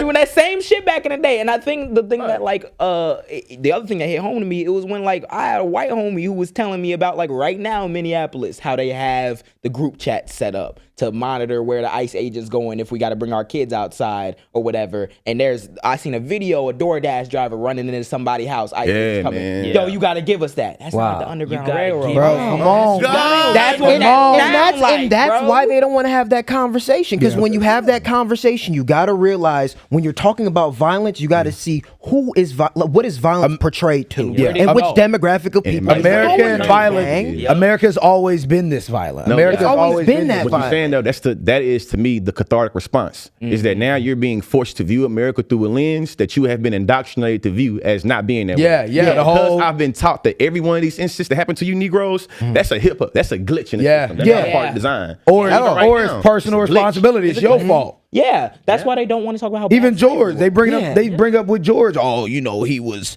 this, and He was on did fentanyl. this. He was on Yep. fent. They gotta somehow create it. Because you're that used to that level of cruelty when it comes to black people. Yeah. As opposed to indicting all the things that you've learned about the system that you grow up in, which I feel like that. I agree with what you said, because the only way that you can change anything is if you understand that. Yeah. You have to understand where it can go bad. To prevent it from going bad in that way. Swear to God. And I feel like that's why it's not meet in the moment for me, where we're scared to have these conversations about police budgets, military budgets. We can defend education. We can defund education though. We could talk about. No, we don't talk about it. We actually do that shit. Yes. Yeah. Just But do they'll it. cry and whine and talk about the respect for authority. The mere idea of defunding the police. As somebody to educate, y'all know black men only 1.5% of public educators in this country. Yeah. Wow. Sounds about right. I told you. 1.5%. That's 1.5%. That's of educators in wild. this country are black 13% men. of the population. That's crazy, bro. I've had one black male teacher my entire life. You know who it was? Mr. G. Yeah, I had we grew up in a black ass. I grew up in black ass school. I only had one black like teacher, 3. gang. I had never been to a white majority school for my high school time. I had one. I almost had 2 when I was in high school, but then I got switched out of his class. It's so infrequent. I mean, that entire perspective isn't even I ain't have a went single to- black teacher in high school. Nigga, I went to Indiana. I saw one black teacher. I ain't seen him the whole year, nigga. They put his ass in the basement. But I ain't seen that nigga at all. gang. I think to make this to bring this back into it, I think that this matters because when we start talking about defunding education and we start talking about how they taking away education, it was too many niggas starting to experience mobility. Yeah. Too many niggas starting to be able to better our relationships with our communities and our communities' relationship with the world through our access to education. Yeah. That started to fuck up the status quo. Yeah. You see what I'm saying? Yeah. And it made it where we gotta take this out the way. So now we're gonna make it hard for you niggas to go to college. Yeah. Now we're gonna make your K through 12 that make it even worse. Yeah. And it's like, what did Ronald Reagan and them say about the educated proletariat? Oh, what? Go ahead. You can finish. Ronald Reagan and Ronald Reagan's presidency, they seen that we start to have a upward, you know what I'm saying, mobility. We start to have a uptick. Yeah. People becoming more conscious about what's going on in the Yeah, world. well, Somebody in Reagan's administration said that college is too accessible. And the worst thing we can have is a educated working class. Yeah. The These worst thing we can have. thing we Hey, can have what is we the gotta educated do? working They gotta class. make it harder for you motherfuckers to go to college. Yeah. Yep. And hence there you have it. It That's might where- have that's been where everybody's coming in. it might have been the same who did the Southern strategy thing, because there I was was that surprised. same. That was the same. Barry Goldwater was Yeah, fucking yeah. saying It was like that. Barry Goldwater. It was the same shit that leaked in like the Republican Party in the 70s and 80s. They talking about you start out the beginning of the decade by saying N-word, N-word, N-word. By 65, you can't say N-word no more. So we got to say forced busing, segregation. They know. And they stand it out loud. That's what Myron getting at. When Myron Gaines said white men are the most, he's talking about they can't say shit. Yeah. White people deserve the freedom to be able to call you a and being able to make you inferior. Yeah. If they can't call you make you inferior, they rights being They feel like they rights That's what he being was infringed saying, bro. on. Yeah. I ain't about to hear it. I was trying to sit on it, but it was like, bro, that's what you saying. I believe my white friends should be able to call me a nigger and nobody should look at him crazy. Yeah. And you know what? He allowed it. Yeah. That nigga Nick Fuentes called him a on Fresh and Fit. Yeah. I'm a fan. At least he's consistent. Like, that's my thing. I'm like, so when we're having these conversations about like how to address these like various problems, it's just important to remember that history rhymes a lot. Yeah. And there is nothing new. Like they say that history don't repeat, it rhymes. History rhymes a lot, gang. And right now, like if I'm looking in the history book 10 years ago, That shit was cold. I ain't never heard that in my life. History don't repeat, it rhymes. it rhymes. So like if I'm looking, I remember That's a bar. reading this shit about Malcolm and Martin. I remember like reading how crazy the laws was back in the day. And I'm like, if I ever start seeing an administration telling you, okay, well y'all can't go to school, higher education, they overturned an affirmative action and shit. Yeah. Fought a whole culture war about that. Why is that? Because if we cut money from the $1 trillion military budget and used 100 mil of that to make sure it was more than 1.5% black male teachers, what does that do for a whole generation of kids already? It's gonna fuck up the prison industrial complex. Exactly, which means someone fuck up the somebody losing bread. Recruit. Yeah. Like, you know, Taking that money out your the pocket. military uses our poverty in the black community, and that's how we able to feed it. Yep. The nigga with Yep. the nigga with the charger, with the tattoos, Yep. that nigga was going mind his business. They said, do you want to get free college? They went to that nigga and promised him socialist things. Yep, That's how we did serve it. the country. You So gotta I'm thinking fight of all this shit, bro. I'm thinking of like, hey, when niggas gotta go, when they go into Venezuela, or they go to Iraq or Afghanistan, who gonna be there, bro? Yeah. Tyrone and Bobby them from Arkansas, from Chicago. Look who in ICE right now getting the benefits. You see what I'm Niggas, saying? we seeing videos. Because they made unhoused being illegal. They haven't raised wages except if you work for ICE. Yep. Yeah. Or the So military. multiculturalism now looks like I've seen in Texas obvious Latino ICE agents. Yes. Obvious. With- I hear the accent. You hear the accent. Well, Yeah. all right, listen, I seen you have an accent. It's like Spider-Man. You a minority, nigga. That you have an Yeah. But my point is this. Right now, conservatives have mastered neoliberalism and thinking like, how can I commodify representation and commodify it and make it where they do it? They about the multicultural ICE. Multicultural Nazis. Hey, that's the problem. Yeah. You had Multicultural Nazi. You had Myron. You had him sitting right next to Fuentes. Yes. Right next to Victor. Sitting next to Tate. Your identity crisis. A whole bunch of biracial niggas in one circle. Hell, y'all niggas are crazy, bro. And this proves you leftists don't. You say you want representation. We have this and we have this and we have Identity this. politics supposed to be our thing. Yeah. But the thing is, the identity come with a set of positions you got to take to support that identity. The identity come with identity, goddamn. They'll take the identity. Proletarian and They'll lock shit. you up. You the same identity. That's crazy. That's like, wild. I feel like I wanted to. I like the conversation that you brought about Texas and kind of seeing how the multiculturalism is weaponized. It's a lot of stuff going on in Texas, obviously being on the forefront of immigration. Yeah. There's also a Senate race happening in Yeah. Texas. Yeah. I've seen a couple of your videos on it. I'm very curious as someone, because we don't live in Texas. Been Houston a couple times, love Houston. Yeah, shout out Houston. We're gonna be back. Yeah, absolutely. Back out. I want to pick your brain about what you've seen on the ground, at least in that race, or even what you're thinking so far, like how you look at it. Because I followed it. I haven't followed it as closely because I feel like I've heard disappointing answers on certain policy positions that kind of took me out. But I don't know how much of the nuance there is there. So what is your take on what's Especially going being like a Texan. My take on it is we got to contextualize what's going on in Texas and the history that it sits in. Texas has been under conservative regime for over 30 years. Yeah. So when we start thinking about who's going to oppose Republicans and what the opposition looks like, we should definitely contextualize that in a Texas framework, because what a Texas Democrat look like is going to be different from all the rest of the country, because this is one of the states that's like, hey, we got a stronghold. Ain't shit swinging over here. It's gonna take So time. for me, I think that a lot of the internet discourse has been from a lot of people that can make that discourse from the privilege of their blue city or their blue town. It's like, hey, my nigga, you don't know what's going on down here. And Texas is massive. Like, that's another thing. So Texas is massive, bro. So for me, it's like this. a lot of Texans don't care about Israel-Palestine. But it's because you don't care about something don't mean you don't understand, don't mean it don't impact you. Yeah. So Texas is the biggest weapons manufacturer in the country. Yeah. What do we say in Israel? Weapons. Come on. Yeah. That's I true. think that affordable health care versus universal health care, that's one of the nuances between Jasmine Crockett and, James Talarico. I think James Talarico wants universal health care and, Jasmine Crockett talking about affordable health care. I don't like that James Crockett tried to preempt, saying that Jasmine Crockett was going to drop something, some shit on it. To be clear, I think both of their positions on Israel is shitty. Yeah, that's what I thought too. And what I would look at the camera with this part right here, a lot of y'all, Texans included, that speak very loudly about Israel-Palestine and very loudly about what it means to be a Zionist or what it means to stand for Israel, you haven't done the work enough to make these claims. Just like you're able to call out somebody being ignorant of the policymaking process, a lot of y'all are ignorant of international relations, and you don't understand that when Senator Ted Cruz tells Tucker Carlson on day one, I told myself I want to go to the Senate and be the #1 supporter of Israel. This is the Senator of Texas. Senator of Texas, United States of America. Texas. You see what I'm saying? So what I say is this. Is that I believe that whoever wins the primary in Texas, I'm voting for him against Ken Paxton or whoever the fuck it is. Y'all gonna be mad on me on the internet. Cause whoever win, I'm gonna let them know whether it's James or Jasmine, your position on Israel is trash. That's what I think. See what I'm saying? Gotta be real with It's them. trash. That's what I genuinely think. I feel like the internet of it all. That's why I want to ask you about it because you live there. Yeah. The internet of it all makes so much stuff so dramatized and it gets rid of so much of the nuance.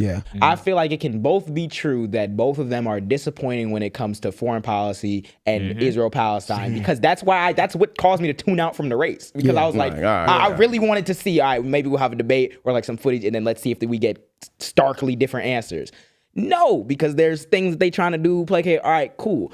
But that still doesn't change the fact that if we are living in an era where one of them does win, you will now have to contend with the fact that your position is still some dog shit. And this is the part right here that I think you got to do to work on that. Texas is a byproduct of Christian Zionism. As a teacher, as an educator, my politics differ from a lot of other leftists because I'm used to being in a sea around Christian Zionist conservatives. So I'm more likely to cheer you out and try to engage you and try to feel like I can educate you to come over here.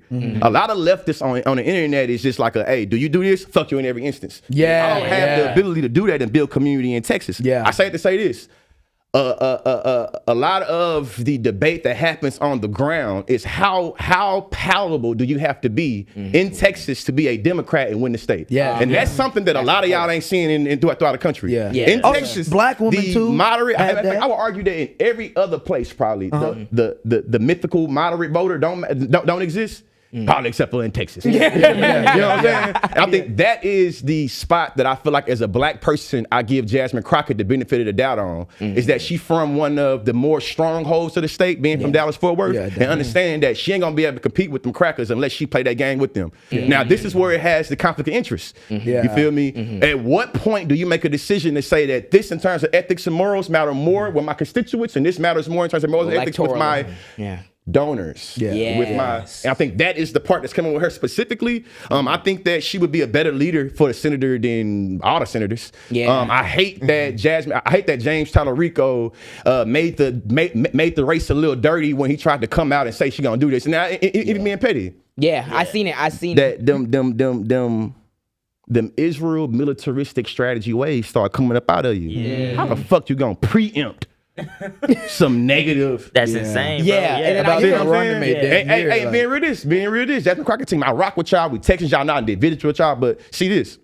When I say I don't like the position, you agree with the preemptive strikes that Israel did with Lebanon, and you start talking about them being strategic, and it was like, man, they blowing up beepers on civilians. If you can understand that what James Talarico did to you was not only unfair, it was irrational, to me that also applies to geopolitics. It doesn't make no sense to say, hey, listen, I'm finna punch you in your shit. Preemptively. To defend myself. So you said, so I don't have a right to defend myself? That's what you sound down. Yeah, So that's if I right. punch you in your shit right now, you tell me I'm wrong, or you being anti-me, you being anti-conscious. Because you could have hit me in a few minutes. Yeah, exactly. Like Yeah. what? But It's like you But the look at logic, though, somebody these dead in examples, your if you shit. understand preempt is bad, Yeah. apply that logic to how that happens in every instance. Yeah. Especially if Or you, you're a hypocrite. especially if you run to be a national representative of one of the biggest weapons manufacturer states in the like. Yeah. Ain't no way around. Yeah. Even this. My nigga, football is God in Texas because the gas and oil industry. Yeah. We got football stadiums in Texas, high school stadiums that's bigger than this big ass goddamn. Oh, yeah. They love that the shit. Bears. You see what I'm saying? Yeah. Why is that? Because of the gas oil industry. Why does America want to have Israel to be an ally in that region? Because of gas and oil. Yeah. Yeah. Why do we want on Saudi Arabia? What's going on with Iran? What's Yeah. going on with Venezuela? all this Yeah. shit, you see what I'm saying? So for me as a Texan, when I go Friday Night Lights, Yeah. you feel me? When I'm driving by a $90 million high school stadium, Yeah. you gonna look at me in my black face and tell me that the same lobbyists that lobby Got for mine. Israel, that's lobbying for, you gonna, ain't no way you can tell me. They're Again, interconnected. if you're watching They're this, interconnected. Just because you don't know, don't mean it don't matter. Just because you don't know, don't mean it ain't true. A lot of y'all think that because you don't care about some shit, it don't matter. Yeah. Yeah. Tell that to Ted Cruz or John Cornyn. Yeah. The last thing I say is this right here. If you watching this right now and you feel like I'm with you on some parts, Lee, but the Israel shit, ask yourself, what motive do they have when they're giving local elected Texas officials, House representatives, senators, thousands of dollars? You tell me it should not matter. I tell you, tell that to the politicians. Yeah. You say it don't matter? I agree. That beef should not be with a random ass nigga on the internet because you feel like I'm doing X, Y, and Z. When you look It at really should because when you're looking at the actions and intentions, you can't just put it off as relationships are just complicated. Because I be thinking like proven otherwise. if you taking an honest look at what influences our politics, that money influences our politics. Yeah. Always has. So why would the pro-Israel lobby be fighting so hard to maintain a stranglehold on Texas politics, where the weapons are being made? That is at least one factor in the holistic picture. Like, what they use to make this representative from rural, middle, or nowhere Texas. What is there? What is where people, the constituents, Corpus Christi? What the fuck? You find out they got a 12,000 square foot warehouse out there. Exactly. Your making AKs. Mind you, your Like- constituents got to be ferried 2 hours to go to a hospital. Yeah. Gang, if you telling me that there cannot be a shift in priorities, then I just don't agree with you. $1.4 billion. $1.4 billion. My state last year to that state over there. $1.4 billion. I would encourage y'all to go look at Chicago and Illinois to see what they've given. Because Yes, because I wonder how much. So people watch this. Illustrate. Look, think about it. Right now on JAAM Pod, this amazing podcast, we are connecting the dots for you. Yeah. It's not just the federal government that's complicit. Your state and your city. Yes. Hey, in Houston, my nigga, we ain't even got no trash. Bro, I gotta pay for the trash out of my pocket, bro. We the sidewalks. But Houston seeing like $300 million over there. We distinctly were. I remember it took me out of my body. Yeah, I remember walking. You told me the day we was Last walking. time we went to Houston, right? Because I started learning so much about like zoning, city planning, like how good like public infrastructure that's actually quality can save people money. Yeah. So you can travel like Urban low planning, and urban planning. We was walking around Houston. Oh my God. We was walking around Houston. And what did you buy? How much? How much? Oh my God. As of early 2025, the state of Illinois has over 100 million in total Israel bond holdings. Yeah. We got a 100 question. mils. Hey JB. JB. Hey, what JB, we doing, what you gang? doing, gang? Let's have a task force have a- review yeah. on what our money being used on and what our because Man, it's human we rights need month, 100 gang. million. And now for to make a statement and try to give these Democrats the benefit of the doubt, that's how I think they ought to do it, right? This is why they have to play that game. Because I understand how words work. Yes. To my Israeli Jewish friends, especially the ones on the line, we're not saying that Israeli general welfare doesn't matter. We're Or saying that that they it should shouldn't not come support at the Jewish expense of Americans. Yes. Now, as a leftist, that might come off as a little bit, might think, Zionist. You know what I'm saying? Yeah. But I'm understanding the game of politics. And people ask, Lee, you gonna run for politics? I don't want to play the game. Yeah. And I think that a lot of times in Texas specifically, answer your question. In Texas, playing that game, it's a little different. You feel me? they'll- Like, Yeah. hey, Do it's a you little think different. that is Do you what think you have people to should give her understand. Jasmine Crockett more grace because of that? Because you have to play the game to get into Yes that? and no. I think that grace is not absence of accountability, and grace is not absence of being critical. I think that I'm going to give her grace and not disavowing her and saying, because I disagree with you on international relations, I don't like you said they're going to have you be in perpetuity, allies, and that they always have to be. I don't like that. But I do think there are other things I can fuck with you on. That's what I think in terms of this. Now, listen. If Jasmine Crockett win and she want to talk to me, she know what I come with. Yeah, See what I'm saying? exactly. But listen. Will I tell my audience, hey man, Ken Paxton or Jasmine Crockett?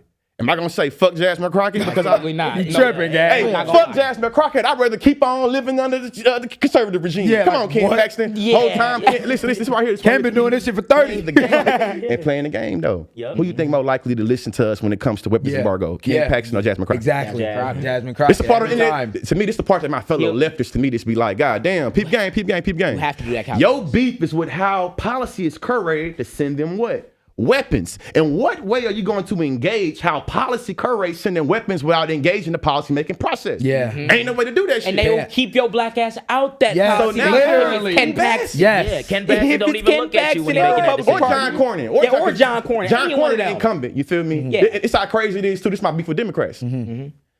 Down in Texas, they believe that John Cornyn ain't right enough. They believe he ain't radical enough. Yup. So Ken Paxton has only entered the race to say the incumbent is not MAGA enough. The same insane. Democrats that tell us they have to be moderate, they are going more moderate, going more right. So That's on what the it right is. side, they going more radical. Yeah. And we trying to court the moderate. And we Yeah, that's what my thing is. So I understand. Shifting. I understand because Don't that's make sense. yes, Yeah. that's my beef with And that's like Texas, y'all. Yes, that's how we with, got like, into the- this presidential, by the way. Like, we was telling y'all niggas, hey, bro, greater the two Hey, evils. And niggas was like, but Hillary did this. And then we had the first term. And it was like, all right, we had one term with him. Let America it go, is leave shit evil. alone. America is evil. America is genocide. America is imperialism. There's no way for you to participate in America without you engaging in the evil genocide. Yeah. If you think that you're a fucking utopia. Yeah. If you think that the local is immune from, you're fucking stupid. If you Yeah, think yeah, that you're gonna get in the office and immediately be like, all right, we're not gonna support this, But and my thing is that's the that's issue. what the American people would want you to do, but at the same That's time, my it's like, issue with I the don't know, Democratic bro. Party. Yeah. Is that you don't have the courage to do what they're doing. Yeah, Yep. yeah. These niggas will stand they on going for anything, that way, and they will say business. we can go more right, we can go more MAGA, we can go more fascist, and you niggas will be terrified Of your Zorn. left flank. They tell you Zorn the They will problem. really punch you in your shit and then you'll apologize. That turn the other cheek bullshit. Yeah, so Yeah. like I feel like just the pop, because I even think like when it comes to rural and more conservative people, right? I even be seeing this because we see like the little overlap that they'll have between like a Bernie or like a representation of leftist politics. When you speak to those people, right? I be seeing how people be like, oh, someone who's more progressive could never win in like a West Virginia. It's like Cap. Not unless you tailored their policy position to the needs of West Virginians. Yeah. Yep. If you talk about like union rights for farmers and coal Yeah. miners getting their wage up and everything and trying to get health care and all type of shit. If you went balls build to the a wall fucking on that, road you somewhere, never know goddammit. what you could do if Right. you provide these people with a different option. Yeah. But if the default option is let me kowtow and go more moderate to get the middle voter while they run into the right, you just going to the right. Yeah. You're just Yeah. doing that. And Yeah. then you are It's simple, too. freezing people Like, out It's the really process. not that fucking hard. That's why it's like, regardless of who win, like in any given election, even like on the Democratic side, I want you to hear me when I'm saying that. Even if you want to get elected on a policy platform, you have to understand that we will continuously push you, gang. Yeah. This is not like you just sit there and you good because they want to. That's take the it from point you. of being Yeah. in these seats. Yeah, Is that's to be disconnect too, though. continuously Yeah. pushed, is for your fucking rhetoric to change, whatever it is, based Meet the off your moment. constituents And to you- meet the moment. No, your constituents is supposed to always. You got to only We look supposed to to the watch. interests of your lobbyists and your bureaucracies and your interest groups. Crazy. The constituents supposed to just come with, guys, I'm on your team. That should be enough. Yeah. Yeah. Come vote, Right. and then after that, get the fuck Nah, on. we I represent you. We All doing right, what- exchanges.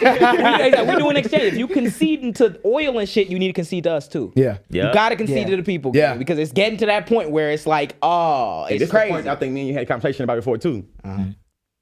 We thought the Democrats and the left agreed that it's cult-like mentality when you can't criticize your leader. We all agreed. I thought. Come on. I thought we were all I on the agree with consensus that. that what makes the left, whether you're a liberal, whether you're a leftist, whether you're a Democrat, what makes us better on this side in totality is that we can criticize the people in power. And we can handle it. I It's supposed to believe, be. and I would argue, and we will put all my debate skills on, and I think that I would eviscerate somebody, I would intellectual, I could blow with your ass. is that criticism linked a lot to Democrats in 2024, 2025, and now in 2026. You believe a criticism is a disavowal, and you believe that we have to always be balls to the wall like a cult. No, that's not how you do it. And the second somebody, then it's okay. You wonder why your voter base is shrinking. Yeah, the folks that hate me, the folks that hate me felt like you were irresponsible with your platform. You should have never, ever, ever criticized anything on the Democrats because the more important thing was to oppose Republicans. Even if you felt like the things that you were opposing Republicans also was with Democrats. I still should talk about that though.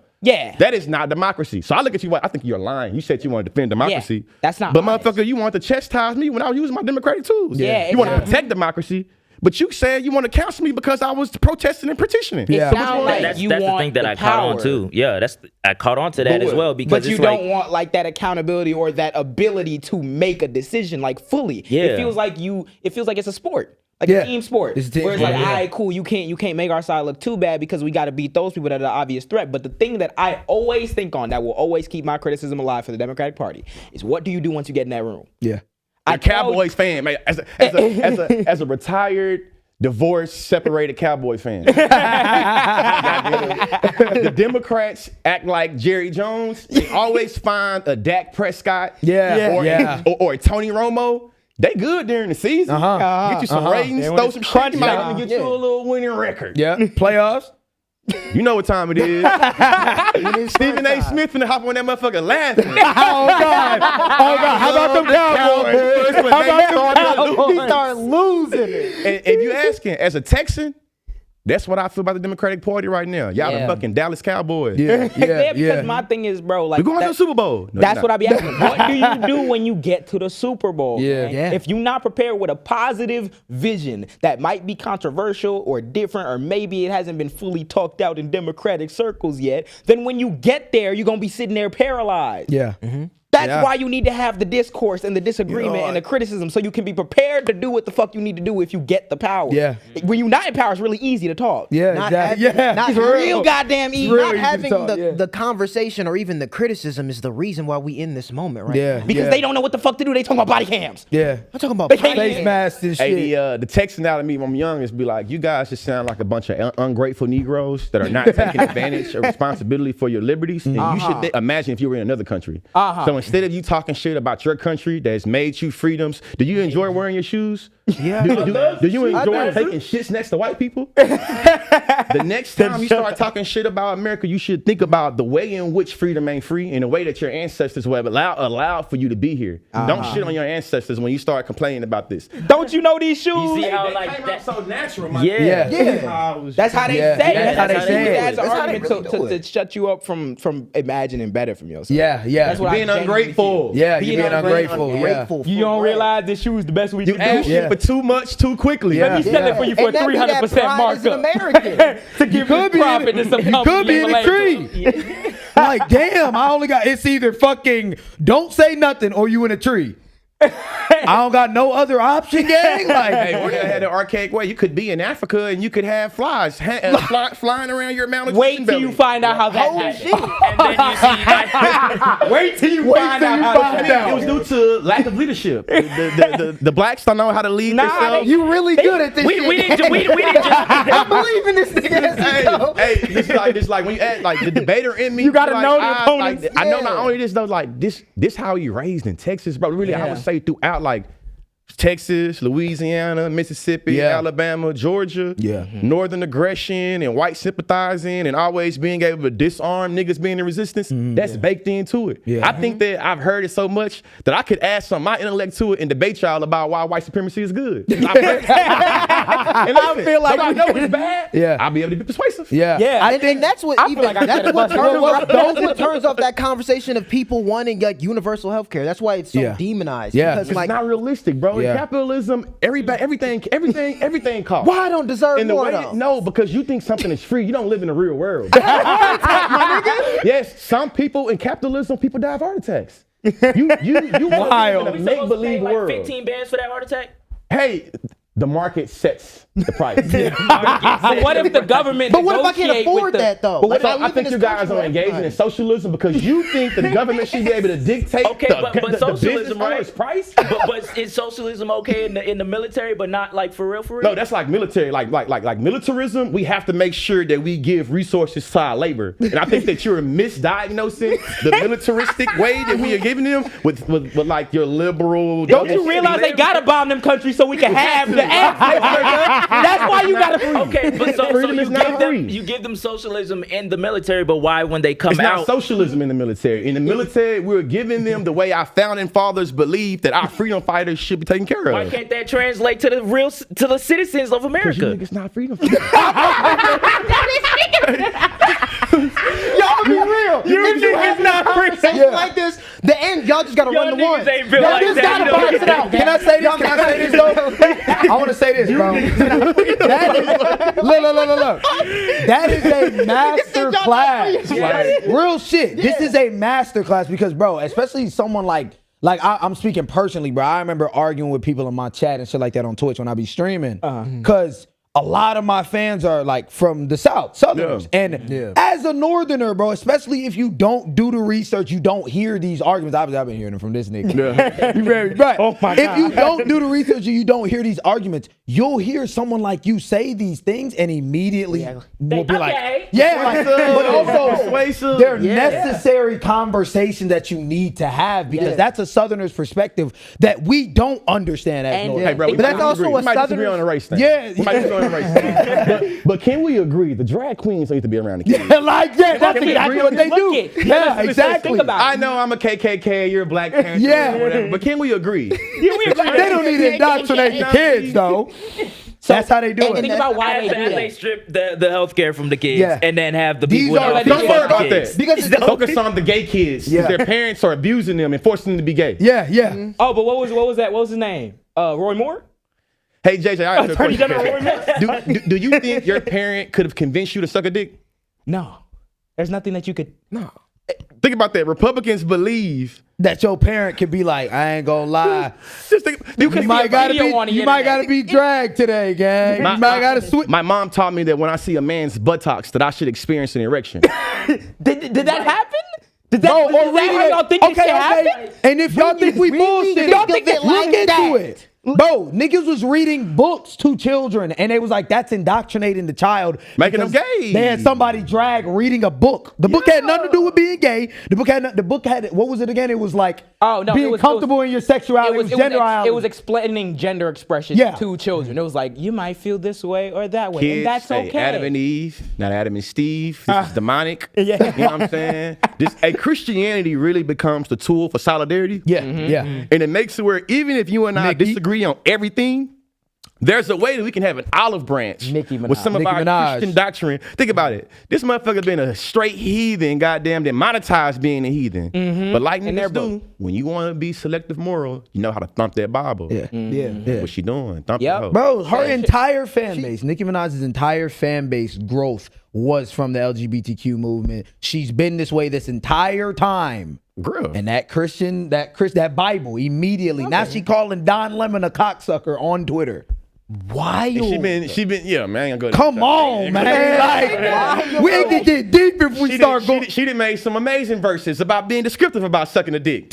Crazy. And they will look at you like, well, the whole thing Erica Kirk's husband said this is you know what he said about your ass. this is the danger of the community. Wow. Technically, they get their blacks mixed up. they mixed up Nicki with an ops. Said that they mixed up WAP, Cardi B, Megan Thee Stallion with her. It's because they don't give a fuck. It's Negro music. They don't care. They It's saw her Negro music. They don't care. Isn't she fucking darker? They don't care. They see it as Music. Y'all all sing music. We know you blacks and your music. Yeah.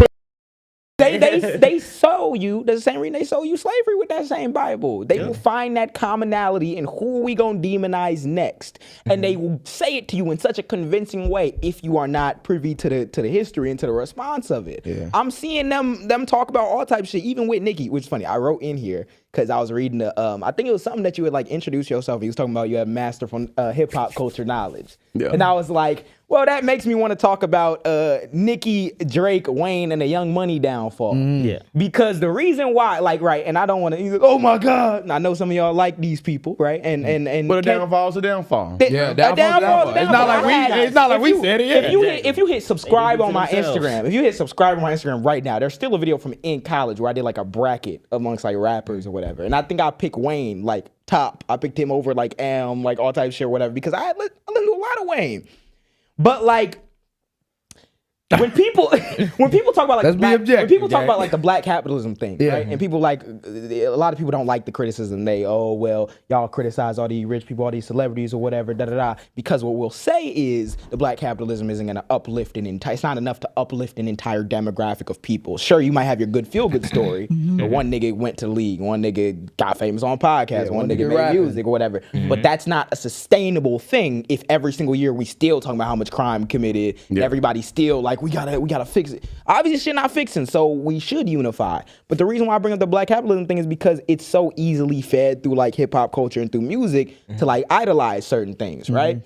And then we don't get the implications of it. Like I'll be listening to Young Money, I'll listen to the Money Talk. That's such a staple of hip hop culture and everything, right? I'm literally rapping in my head right now. Exactly. Like you could think of a verse off the top, but like we never consider what the implications of that could be. Now we're sitting in an era where everyone wants you to say something. Everyone wants you to have an opinion. Everyone wants you to stand on something. And we seen how the answers were. I might get a gun charge. Let me go say Trump doing a good thing. I might get deported or my husband doing XYZ. Let me go say the Trump thing. Drake just Canadian now. Drake with Aiden Ross and everything. Out of nowhere, Drake just Canadian all of a sudden. Drake doing state deals with Aiden Ross and shit. You look around Nazis. He was from Atlanta like 3 years ago. So it's like, you look around, you ask the question, like how can people who've been such cultural staples in the black community, such like pieces of our childhood, even growing up in music, like at this moment in time have this answer for these things. And I genuinely feel like it's because we've gotten into the aesthetics of it all, but away from like the culture and the principles behind it all. Like they talk about how black celebrities were kind of forced to be much more up to educated on their advocacy back in the 60s and 70s and everything, because there was a clear and present danger. There was mass organizing about it, and people was like, it's socially reinforced. Like, okay, this is what we doing. We got to protect ourselves. Niggas thought that we was like okay or something. And then we got Obama. And it's very easy to think you okay when you got story after story of this person got rich, this person got rich, this person got rich.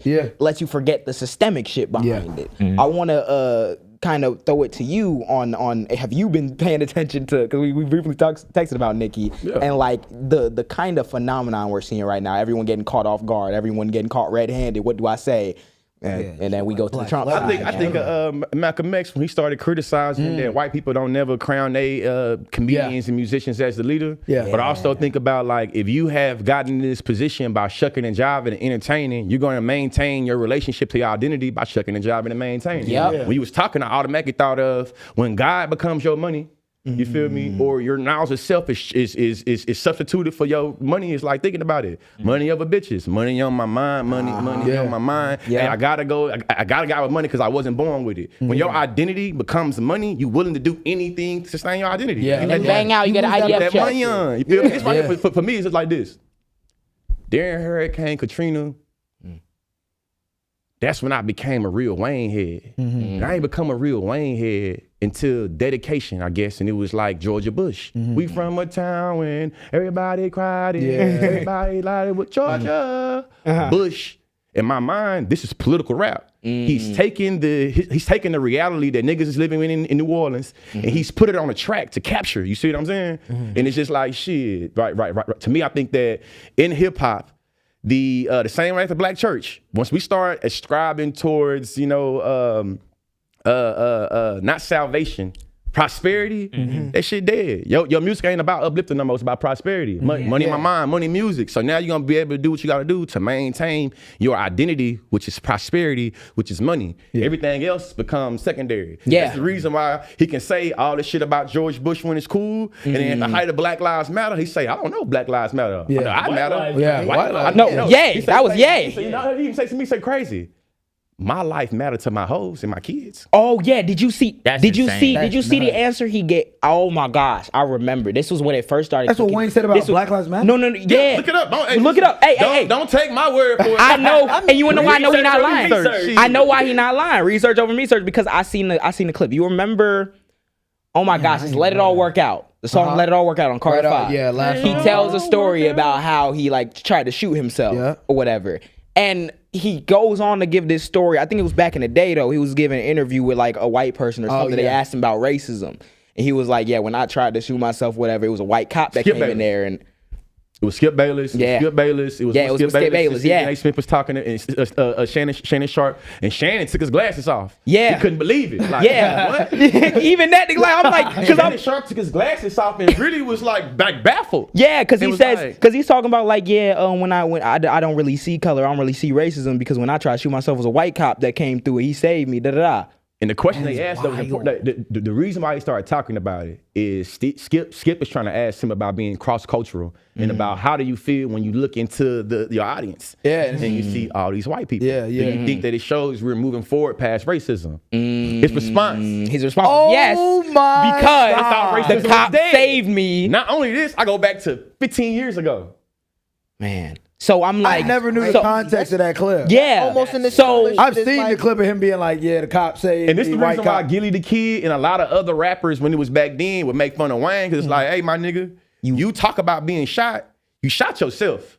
You talk about moving narcotics and moving this shit. You've been on since you were 15, 14. So, you know what I'm saying? I'm a Wayne head. I love Wayne. You feel me? Like, I would love to debate Wayne. Oh, yeah? I would love to debate T.I. I would never, as a black man, disregard and make irredeemable the black men that helped me and motivated me get here, even if I disagree with some of their policies. Of course. So I want to say that. I do love Wayne, but as a black man, you feel me, some shit that I would like to take up with him. Same shit with like, and I feel like Wayne is, and even I can understand more of the perspective because we seen all these rappers was getting caught up, like Kodak with the same thing. Yeah. Even though all Trump though. I know, even the name, they all got a Trump top.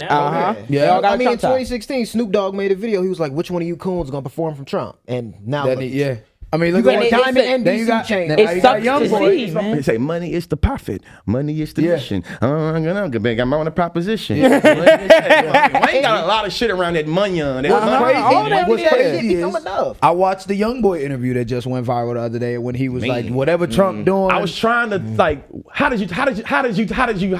I watched it and I was telling people because everybody wanted me to dog him for what he was saying, and I'm like, and I was going to get it. Like He's off. The nigga been off. The nigga mind been off. And what I'm allude to is what you talking about, the same shit with the money. The only thing I kept hearing them talk about the whole interview was, I'm just trying to get to the money. I'm just trying to get to the this.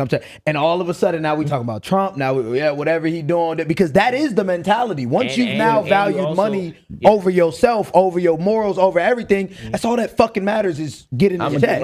Get yours. Yeah. He was in jail. Even with your because you had told me about the young boy interview. The only thing you had said was just the fact that like you felt bad. Yeah, I Just, felt like, bad for the how nigga, bro. mentally I felt gone really he bad was. for the nigga. And it's so easy to use that money talking point as just a coping to whatever's going Bro, on. this is a nigga that you gotta understand too, like the people, these artists and rappers that praise Trump is either because they were saved by this nigga, exactly too. So it's like whenever they come out and say shit like, oh yeah, just follow whatever Trump do, I'm like, I don't even take that serious. Think about this objectively.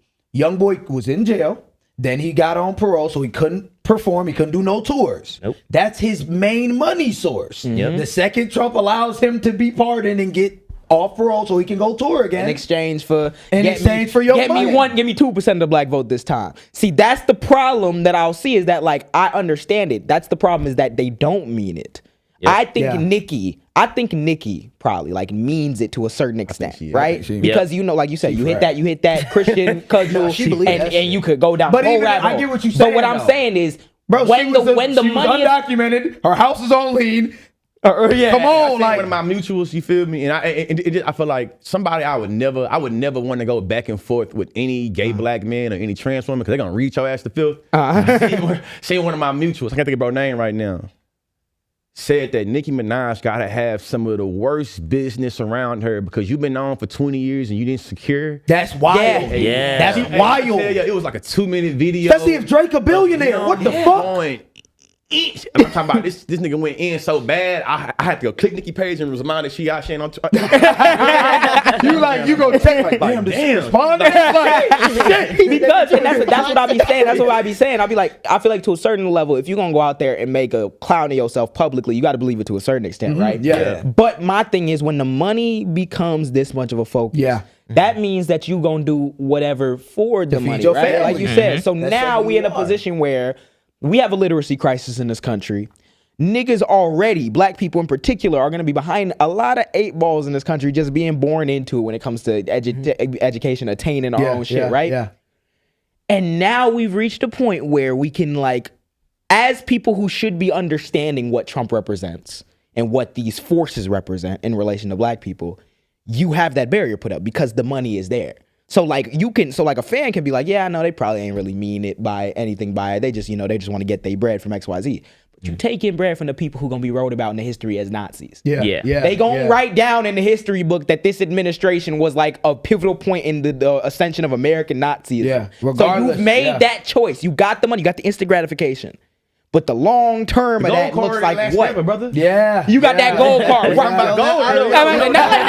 even talk about. Let's even talk about the like gold card didn't even mean shit though. They said, it's because it's still Trump's will, gang. That's what you agreed to. Yeah. You agreed to be You on believed Trump's in the string. card, So yeah. Trump wake up tomorrow and be like, I really don't like mean full shit, gang. Full dimension. Gold card for $1 million. I'd never do that. Who's Nicky? You out of here, gang. For nothing. Hey, I'm like a typical white man with dementia. Forget everything. Exactly. I be racism, goddamn. He said, remember that racism. If Gavin Newsom is president in 2028, you got a card for $1 million for nothing. Yeah, and then you got the card. That's what and that then when do. shit hit the fan, what the fuck finna happen to you? They not finna let your ass in. If you ever believe anything different, guess what's gonna happen to you?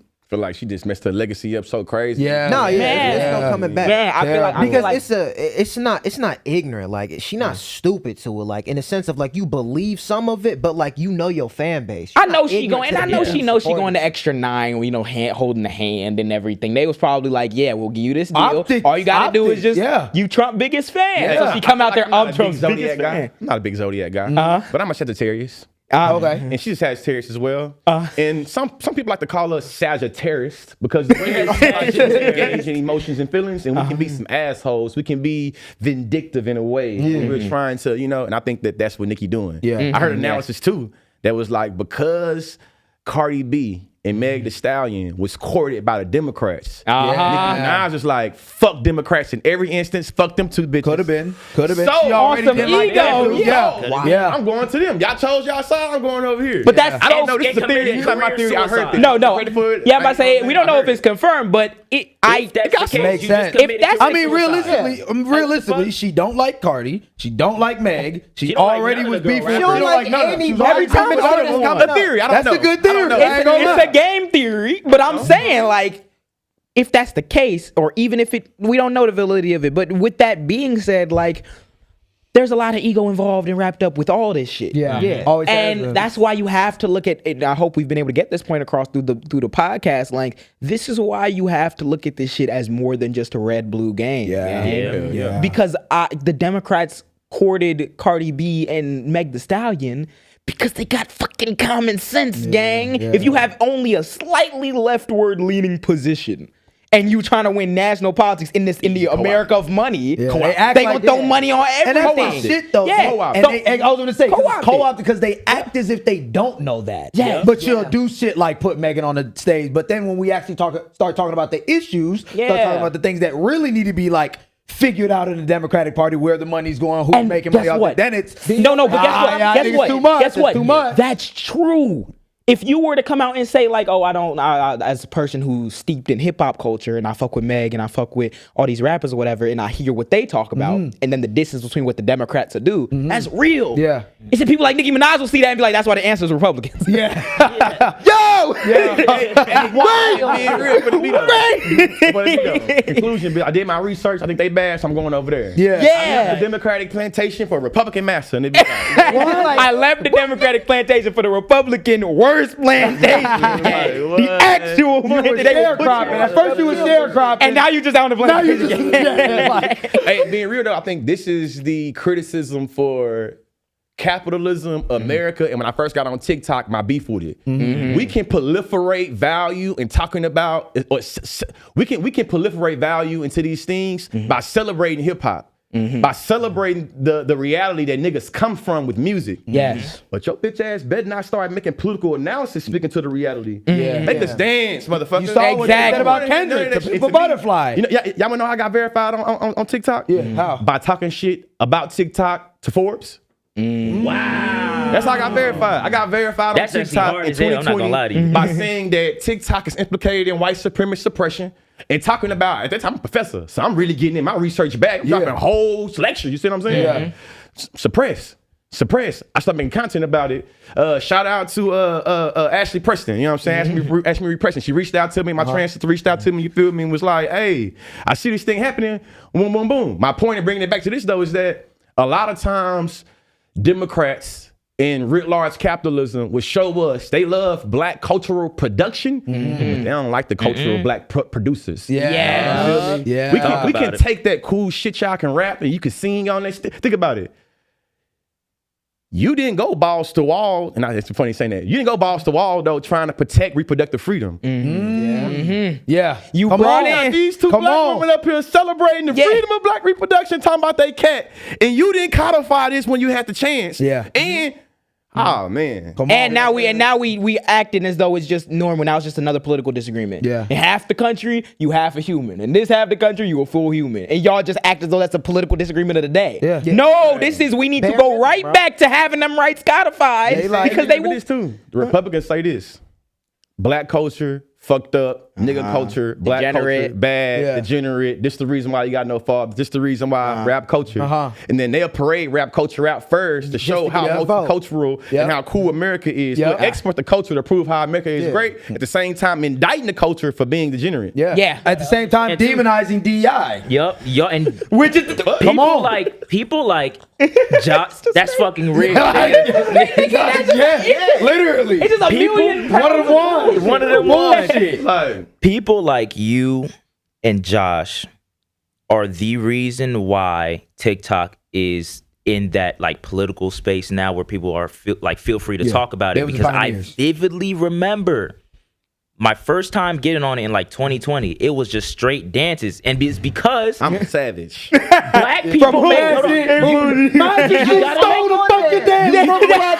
you gotta put it on paper. You gotta put it on paper, nigga. Put it on the Black people are the reason why niggas was dancing on that bitch anyway. Still dancing on that bitch. We made all the dances. White people took the dances. We said, okay, we gonna stop dancing. I remember everybody said, all right, we gonna stop dancing if these motherfuckers can take the dance and then go on a fucking Super Bowl stage and dance and shit. Yeah, I think that's what we stopped all the dances. Everybody stopped dancing. We started going political. Hot takes, my nigga. Everybody was That's what blowing me when niggas be like hip hop is dead. When like it's the most profitable thing you can. As long as we alive, it's alive. Hip hop started getting Take me through there. the reason why niggas are starting to say hip hop is dead is like you said, right? They don't like the producers. So once those producers start talking about the actual things happening in the country that y'all live in, you can't profit off it the same way. Other producers how you do that? And guess how you do that? Not doing That's that how shit you no do that. more. You gotta thump the Bible. What was they saying about Kendrick after the Super Bowl? Yeah. It was demonic. Oh, it was demonic.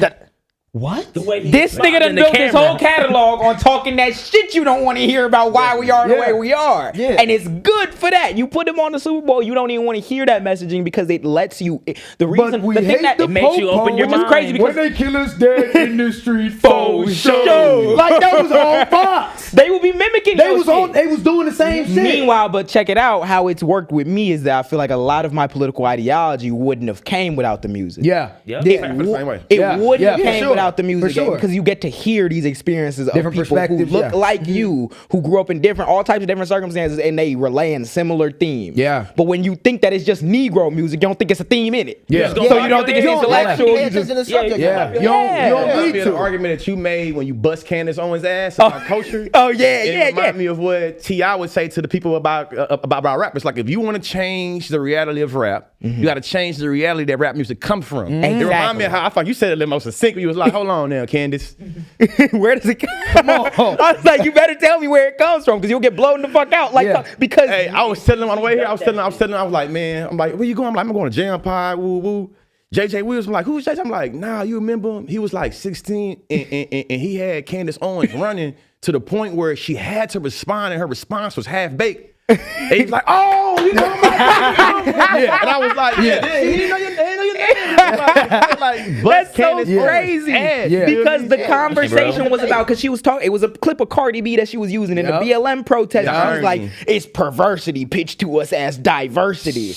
I look up a study on street criminality, gang violence or whatever, and all these areas where it's the most prominent, where these hip hop culture's born, Compton, all types of shit.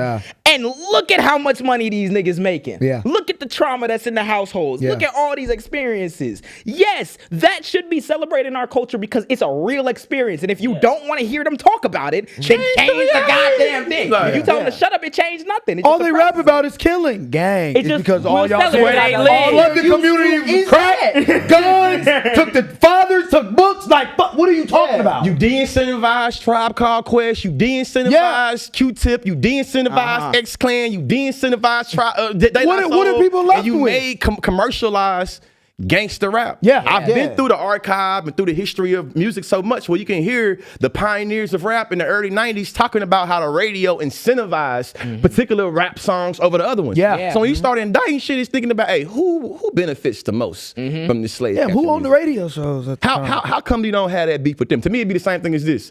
You got beef with the athletes, the NBA players, and because of the money they making, and not the owners that sign a check. And to me, I feel the same way with this. Like, hold on now. Who signed these advancement deals? Exactly. Who putting their ass on there? And how come you ain't giving that person that? Exactly. What incentives come with it, and why are we still not having the conversation? We have the surface level conversation every year. It's crime rates. It's niggas dying. It's that we got to do something. And then Snoop Dogg will be on that talking about the crypto crip. The crypto crip. And the crypto crip. Come on. Trump was the first crypto president. What? Nigga, what is that gonna do for the people that did he rug pull everybody with his Trump coin? I think so. He's done it like multiple times. Dump that dumb shit, bro. So it's like, who is we working for? If we really want to start having a conversation about getting higher. Nelly, man, fucking Rick Ross said on Vegas residency, I will never forget this. It was Port of Miami like 2 or whatever. It was the most recent one he dropped. He said, never golfing with the Trump shit, I give you my word. Right after he was frying Ye for the MAGA hats. This nigga performed for them, gang. He performed at the beginning of the Porn gang. Oh my God. Ross did? Him, Snoop, The bag Nelly, is that all important. went. I'm like, That's how they get them niggas. All 5 of us. People call us sellouts sometimes. People play with our name and our brand. Say we get paid. And then give people like this a pass. And when you talk to them about it, they say, well, you know, they came from this area and they made it. They killing niggas. And that's why it's so fucked up, right? Because you idolize these people because they look like you rap. And they got it. Well, I'm sorry. Yep. You idolize them people. Can you rap? Can you rap? You can't rap? You're a sellout then. If you can rap, I can separate your politics from you as a person and give you the benefit of the doubt. Because Kanye was a god, even though he's a Nazi. Come on. Even this. Talk about it. I know we got my time, but Kanye West gave that apology. Oh yeah, let's talk about it real quick. Yesterday, he go viral. Performing in Mexico. With his daughter. No shit. Niggas selling swastika merch. Wait, again? Wait, no. Yesterday. Yo! Mexico? No. Look, don't take my word. No. Wait. I literally said This was yesterday. Kanye merch. Ye takes stage with daughter. Oh, wait. No. This is yesterday. It say yay. It's swastikas on that hoe. You just apologized for saying. You just literally said I was hurt and I wanted to do the thing that. Oh no. I'm looking up the Kanye merch in Mexico. See if we see it. Yeah. That. What is Cuz is lying. That's what that is. That's what that is. That's what that is. Here, I've look what never that is. I never seen it. That's like you'll see a military motherfucker having a tattoo though. For those of y'all know, Yeah. it's like a 3 color tone yin yang symbol with America, Russia, and Mexico in it. And it's not the like flags. Let me be eagle. clear. It's not the flags. It is the symbols themselves and how they are aligned. Yeah, it's the alignment. I want to be clear. Yeah. It's not the flags. I'm not saying the Mexican flag or the what is that? Is that Venezuela? I don't know what's Might be that. Russia. I think that's Russia. Russia? Yeah. I think that's Russia. I'm not saying that. I'm saying that those signals. The way they, or I've never seen that. But before. I've never seen it like So that. I wouldn't be surprised if it was like some But think about it, he made an global apology. alliance He controlled. spent his own money and bought out ads to make the apology. Just to go there the next day and do that shit. I'm about to say Yeah. he literally this nigga did be that. doing that He's every done that single multiple year. times. He actually legit did sell the shit with the swastika. Yeah, he already that sold he the shit mentioned with in the the swastika apology. shirt. But he didn't mention an apology. He didn't even The diamond swastika chain with the and shit, clan like- fit on. He didn't mention that in the In apology. the apology, he said, "I'm sorry, I was hurt," and I thought of what is the most crazy thing I could do, and he said the swastika sign. So the most So crazy. to me, 3 days later, you have the swastika sign still. You got enough money, you should throw that shit away. Yeah. and Even not only okay, that, but even like- in this, like. yeah, That's too close, I mean, if I nigga. watch For a me- nigga that was selling shirts, what I'm that's saying? too Watch close. me look that And shit not up, only and it'll that, come bro. back to like some hyper ultra nationalist or like this. What makes me think is like unity, the Yeah, cabal yeah. was like, and you know what they mean by that. But is- where the Even Russia on, even come on the from? apology, even on the apology, Then they get performing in Mexico. Why is Where's Russia? Russia come from? the main thing we speak about is actions from you niggas. Yes. You can't use an apology for, especially like with Ye. Like you made it cool to be a Nazi. So at the same time, dang, you can't just be like, oh, it's the mental illness. Or this is my apology. Why don't you condemn ICE? Why don't you condemn all everything? Apparently, they said it's a peace dove logo combined. I don't know, gang. I can't clear it, my nigga. It's too Like I close, said bro. earlier, you will not insult my motherfucking intelligence. Yeah. You chose this symbol for Don't Weird, double bro. agent your shit, Until, bro. like what you were saying, you undo that work. I'm not playing extra defense for you, gang. Why would I ever heavy lift for anything again when y'all have made it? It became a cultural this timeline don't flashpoint make sense either, in though. this anti-woke era, this woke rejection era, to be the enlightened person by saying racist and misogynistic and horrible shit. And Ye was just the latest iteration of that. It just came from a nigga who was a staple in the black community. That's work that you need to undo for forever, gang. Then, I don't his need apology, he gave a whole paragraph to the Jewish community for being anti-Semitic. Nigga said two sentences to the black community. You guys, I know you're disappointed. My bad. I am y'all. Gotta remind us that he a Niggas nigga. Nigga Kanye only cared about niggas when he sold them Yeezys. Yeah, let's be real. Stop Damn. it. Like I need to see the But like. slavery's still a choice. Harriet Tubman's still a fucking sellout. Yeah, That- yeah. You niggas that- still need to stop crying and whining about this. Yeah. Trump still is the White Lives Matter. You all got that KKK Nick outfit Fuentes on. still is the homie, and Malo Yiannopoulos whatever the fuck his Yeah. name is. Yiannopoulos, You know what I bitch mean? ass, yeah, Hey, wasn't he- it like 2 weeks ago that was a song? All hell his. Yeah, he made that one. He made it. He You- made That was that viral one. like 2 weeks. You a week ago. processed it, you edited it, you produced it, mixed it, mastered it, and put it out, gang. I'm not heavy And now- lifting and on now no them other shit dumbass until you niggas make is in that the so club the playing money. it. So like to me, it's like, so the way you were able to monetize being anti-black and being anti-Semitic, do you still benefit from the profits even though you have an apology, or do He you get does. money back, or is it like an empty signifier? Like what? My bad. It's He not my finna cut bad. that shit And off. we're gonna drop another He's still album selling in 2 shirts. years. Still selling shit. No, I heard his album coming out next month. But I Yeah, don't that's know what I though. heard. Coming out. I did hear that. The Bully winner, Bully 6. Everything or I whatever the fuck album it roll was. out when everything focus on money, gang. Yeah. Yeah. Oh Come on. my Niggas god. wanna Still It's got so that bad swastika coming. chain, nigga. Here, I got 2 more quick questions to ask you because we do some like quick fires. Yeah. Quick fire. Actually, we gotta. Oh, yeah. What's your questions? Okay, the first one, and then we'll get into the other stuff to close it out. First one, I'm gonna do. We did it with FD as well. A top 3 book recommendations, because As an educator. yeah, as like an educator, something either like beginner, but mainly focusing on like if you trying to learn something right now to be where you need to be, like what would you suggest? I would suggest Revolutionary Suicide by Huey P. Newton. I would suggest The People's History by Howard Zinn. And then shit, I feel like Sis so cold and her work is so straightforward. You can just close your eyes and just pick any Bell Hooks book.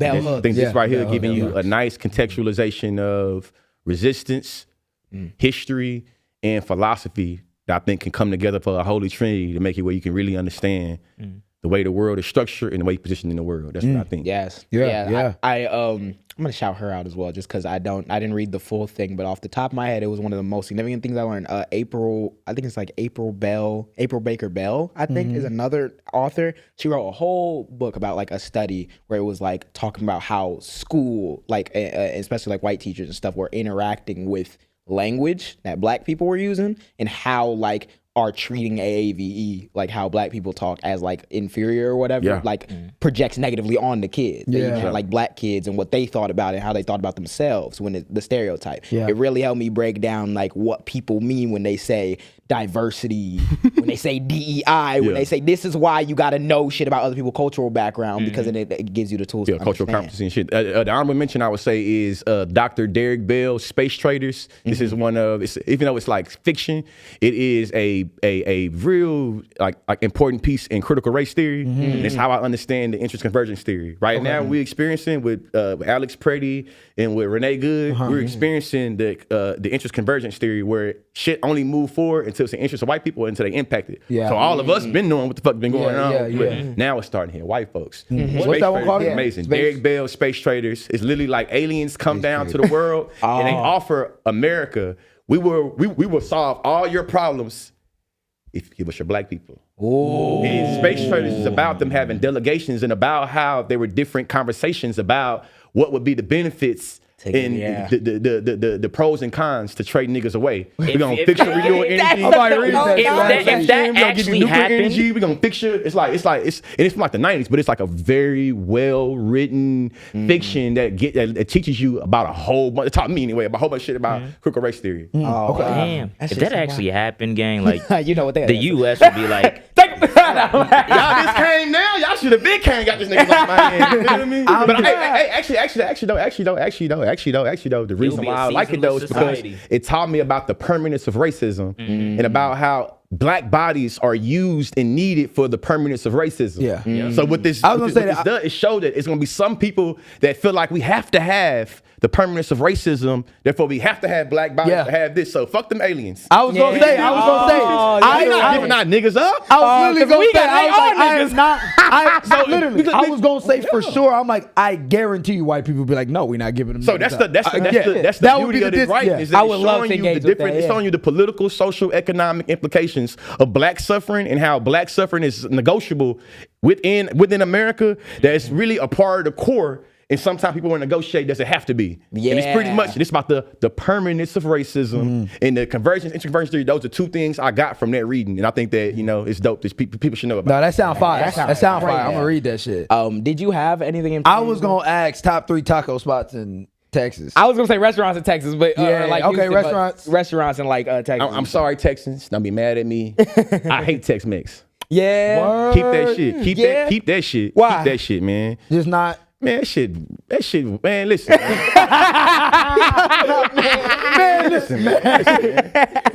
That is Mexican food that's made for the palate and consumption of white people. I'm about to say, they probably got some shit like that in Texas. I couldn't even tell you what the name of the truck I'm going to. Oh, it's a truck. The best I've had from a truck. I want to pull through a truck. Truck in the gas station. I want the person making my tacos. I'm talking about, I need a translator in this motherfucker.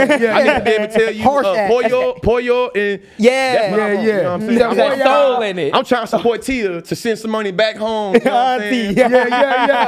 What? You know what I'm saying? And then I love seafood. So okay, I love seafood, so I'm a fuck an oyster up. I just had oysters the other day. That shit threw me off. I love it. I like it grilled. I like it raw. I'm a connoisseur. Grilled, okay, maybe grilled. I can eat an oyster right now. I can tell you if it's from the East Coast or the West Coast. This from the Northwest. I can't tell. Is it Connecticut or is it is this Nova Scotia? This one right here. This tastes like it's West Coast. This more more Orlando. This is more Portland. I feel like I remember you telling me about the oysters when we were sitting. Seattle shit. I just had some Seattle oysters. That shit threw me off. Yeah, bro. I gotta try them. I gotta try. Got the best. It was fresh as hell, though. The Northwest has the most diverse population of oysters, I think, in the world. Oh yeah, they be, Definitely they be country, though. fishing in I gotta that tap in. You know, hey, listen, man, oysters. You feel me? You know, and, hey, there's a fake page floating around me of a AI generated. It's me. What? It's not. It's not. Oh, I think I have seen it. And you're talking about oysters on man. Yeah. They selling pills, bro, in my name. Man. I did see you was talking about I that. saw like his mouth wasn't moving like with it. I'm like, They've been what the doing fuck? that. I'm Like they've been. shit. I think they've been the page using. on TikTok and on Facebook. They moving products. My You know- face. Are you tired? You don't need to eat no oysters. You can get this natural product and just stand like this. And You I might think have it was Deontay Kyle thinking like, God damn, bro. Deontay, they got me, bro. I ain't even getting paid for this shit. You might have to kill a nigga in Minecraft. That's crazy. No, that's nuts. Like you got like Track my that boy's- digital track his body. IP. Like Y'all that's seen Yeah. it, bro? I done got this shit getting sent to me. I ain't mean to go on a tangent, but talking about oysters made me think like, man, No, selling I AI natural- videos is one thing, but to use it to sell products is I crazy. think they using that same technology My they be voice, doing my with name. people in other languages. When they'll show like somebody speaking another language, they'll put the AI thing on their mouth to have them speak English. It's the most unsettling Yeah, thing it's I've ever unsettling. seen. My boy But, Carlos like, sent me a video of me talking about ice. And the video on Instagram got like over 500,000 views. He sent me a video of Instagram as translated. And he thought I speak Spanish. He's like, nigga, I've been knowing you this long, nigga, you can speak Spanish. I'm like, damn, bro, when you do this? He's like, oh, I thought it was you. Yeah, You AI know, get they like, crazy. oh, I guess it's not you. But it's my voice. they make it yeah, so yeah. real. Like I seen it was like the president of Colombia. He Or something said was my talking. slang was on there. I'm like, I say like, bro, is it bad? I'm like, bro, is it bad? It translated good. It's like it actually translated so well. Even when you say you feel me, you know, it picked up your ebonics. Like, he didn't say ebonics, but you know what I'm saying? That's crazy, and that's what they take that same technology and they'll use That's it to like terrifying. make a nigga sell pills. Don't buy the pills. Please don't buy them pills. Consciously is making an official statement on the JAAM Pod. I am not authorized, nor have I approved of them selling these natural enhancement products. If you're a lawyer watching this, and there's something I can do legally, slide it to my DM. Goddamn, please. do something. Because what the fuck's got to be IP infringement?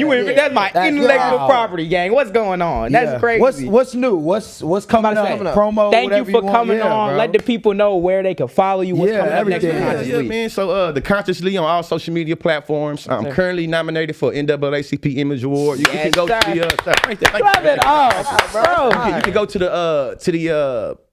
the bio in any one of my platforms. Click it. You can vote for me every single day until February 13th. I will say this though, because I like to be respectful, and I'm nominated. Everybody I'm nominated is the homies. Yeah, everybody nominated. So there is a Chicago native on there. When you go on there, you're gonna be like, you're gonna go on there and be like, damn, I got a heart condition. I'm like, oh, Shout out John. Shout out John. Hey, you know what I'm saying?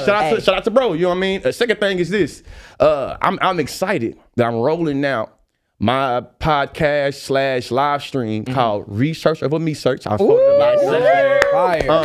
let's out here to track. I ain't gonna, you know what I'm saying? But I made a song, bro. I sampled Mr. Rogers. Yeah. Oh, I want to hear it. I sampled Mr. Rogers. I'm finna have on my cardigan and my tie, and it's just like, hey, right now the world need a nigga Mr. Rogers. You feel me? Yeah, real shit. Real shit. Education and elevation. You know what I mean? On Sundays you can come catch your edited content, and then on Wednesday mornings, 10:30 a.m. Central. You know, that's 7:30. Oh, it's 8:30 PST, 11:30. You know, Eastern Time. Shit, that's what we got right there. And That's then, fire, you know, the last thing is more important than everything I just said. We got to have boots on the ground right now. We're going down with this midterm election. Yes. Like Malcolm said, it's battle of the bullet. So if you one of them radical motherfuckers and you feel like, you know, voting don't do nothing, what are you doing in terms of community? And I think that's the most important project right now. Yeah. Your grandparent, your grandkids, so your little nieces and nephews, your kids gonna ask you, what the fuck is you was doing in 2026? Yeah. And to me, the most important project is thinking about connecting the dots between what's happening in your streets and over there, but then doing something about it. Yeah. Most important project. Yeah. The election is coming. Elections have results. I do have results. Elections have have consequences. Yeah. Yep. Yeah. Don't Hey, let meet them your people, neighbors. Don't let them people tell you that elections don't matter and voting don't matter. And don't let them bring back what they're currently trying to bring back, which is that voter suppression, voter intimidation. Yes, Same yes. shit. If they deploy them soldiers to them polling Run locations, right through who them in the, soldiers. I'm about to say, who in the community? Chicago, I hope y'all gonna have ICE. Oh, yeah. Oh, yeah. hell yeah. Oh, absolutely. yeah. So who in the community is gonna go out and protect, make sure people getting the vote? Yeah. They had like already stuff even within the churches where they'll like bus people to the polls and everything, and they trying to attack that shit whenever they can. Now South or XYZ, we lucky we live in a northern state. But yeah, we gonna probably need that protection at the polls, as long as you just know, get out in your community, be involved with this shit, because it is a crazy time. It's a very special time outside. Yeah, bro. Yes, sir. We hope you enjoyed episode 49 of the Jam. Yeah, Thank you for yes, rocking sir, with us. Thank you for rocking with Consciously, of course. Yes, sir. Follow us on all of our individuals, of course. You know what I'm saying? JMJ. What you on, Matt? AB the artist. Studios.com. Yes, sir. You can find Consciously. Yes, sir. And again, the education is elevation. Education is so important. We always stress that. I'm educated. I learned so much. Man. And we be trying to stress Research over me search. real gang. life. That's the real Please. thing that'll save you, that can uplift you, and just be informed about your world. Do some better. So, of course, have an awesome day and night wherever you may be. And see you guys. Peace out, y'all. Peace. y'all. Thank you for watching this long. If you haven't already, subscribe. What is you doing? What are you doing? What are you doing? You think we just sitting here doing it for nothing? You think you're gonna sit here and not Need do to shit? Like, hear this shit. Click that I know you're not subscribed. Click it. Cool.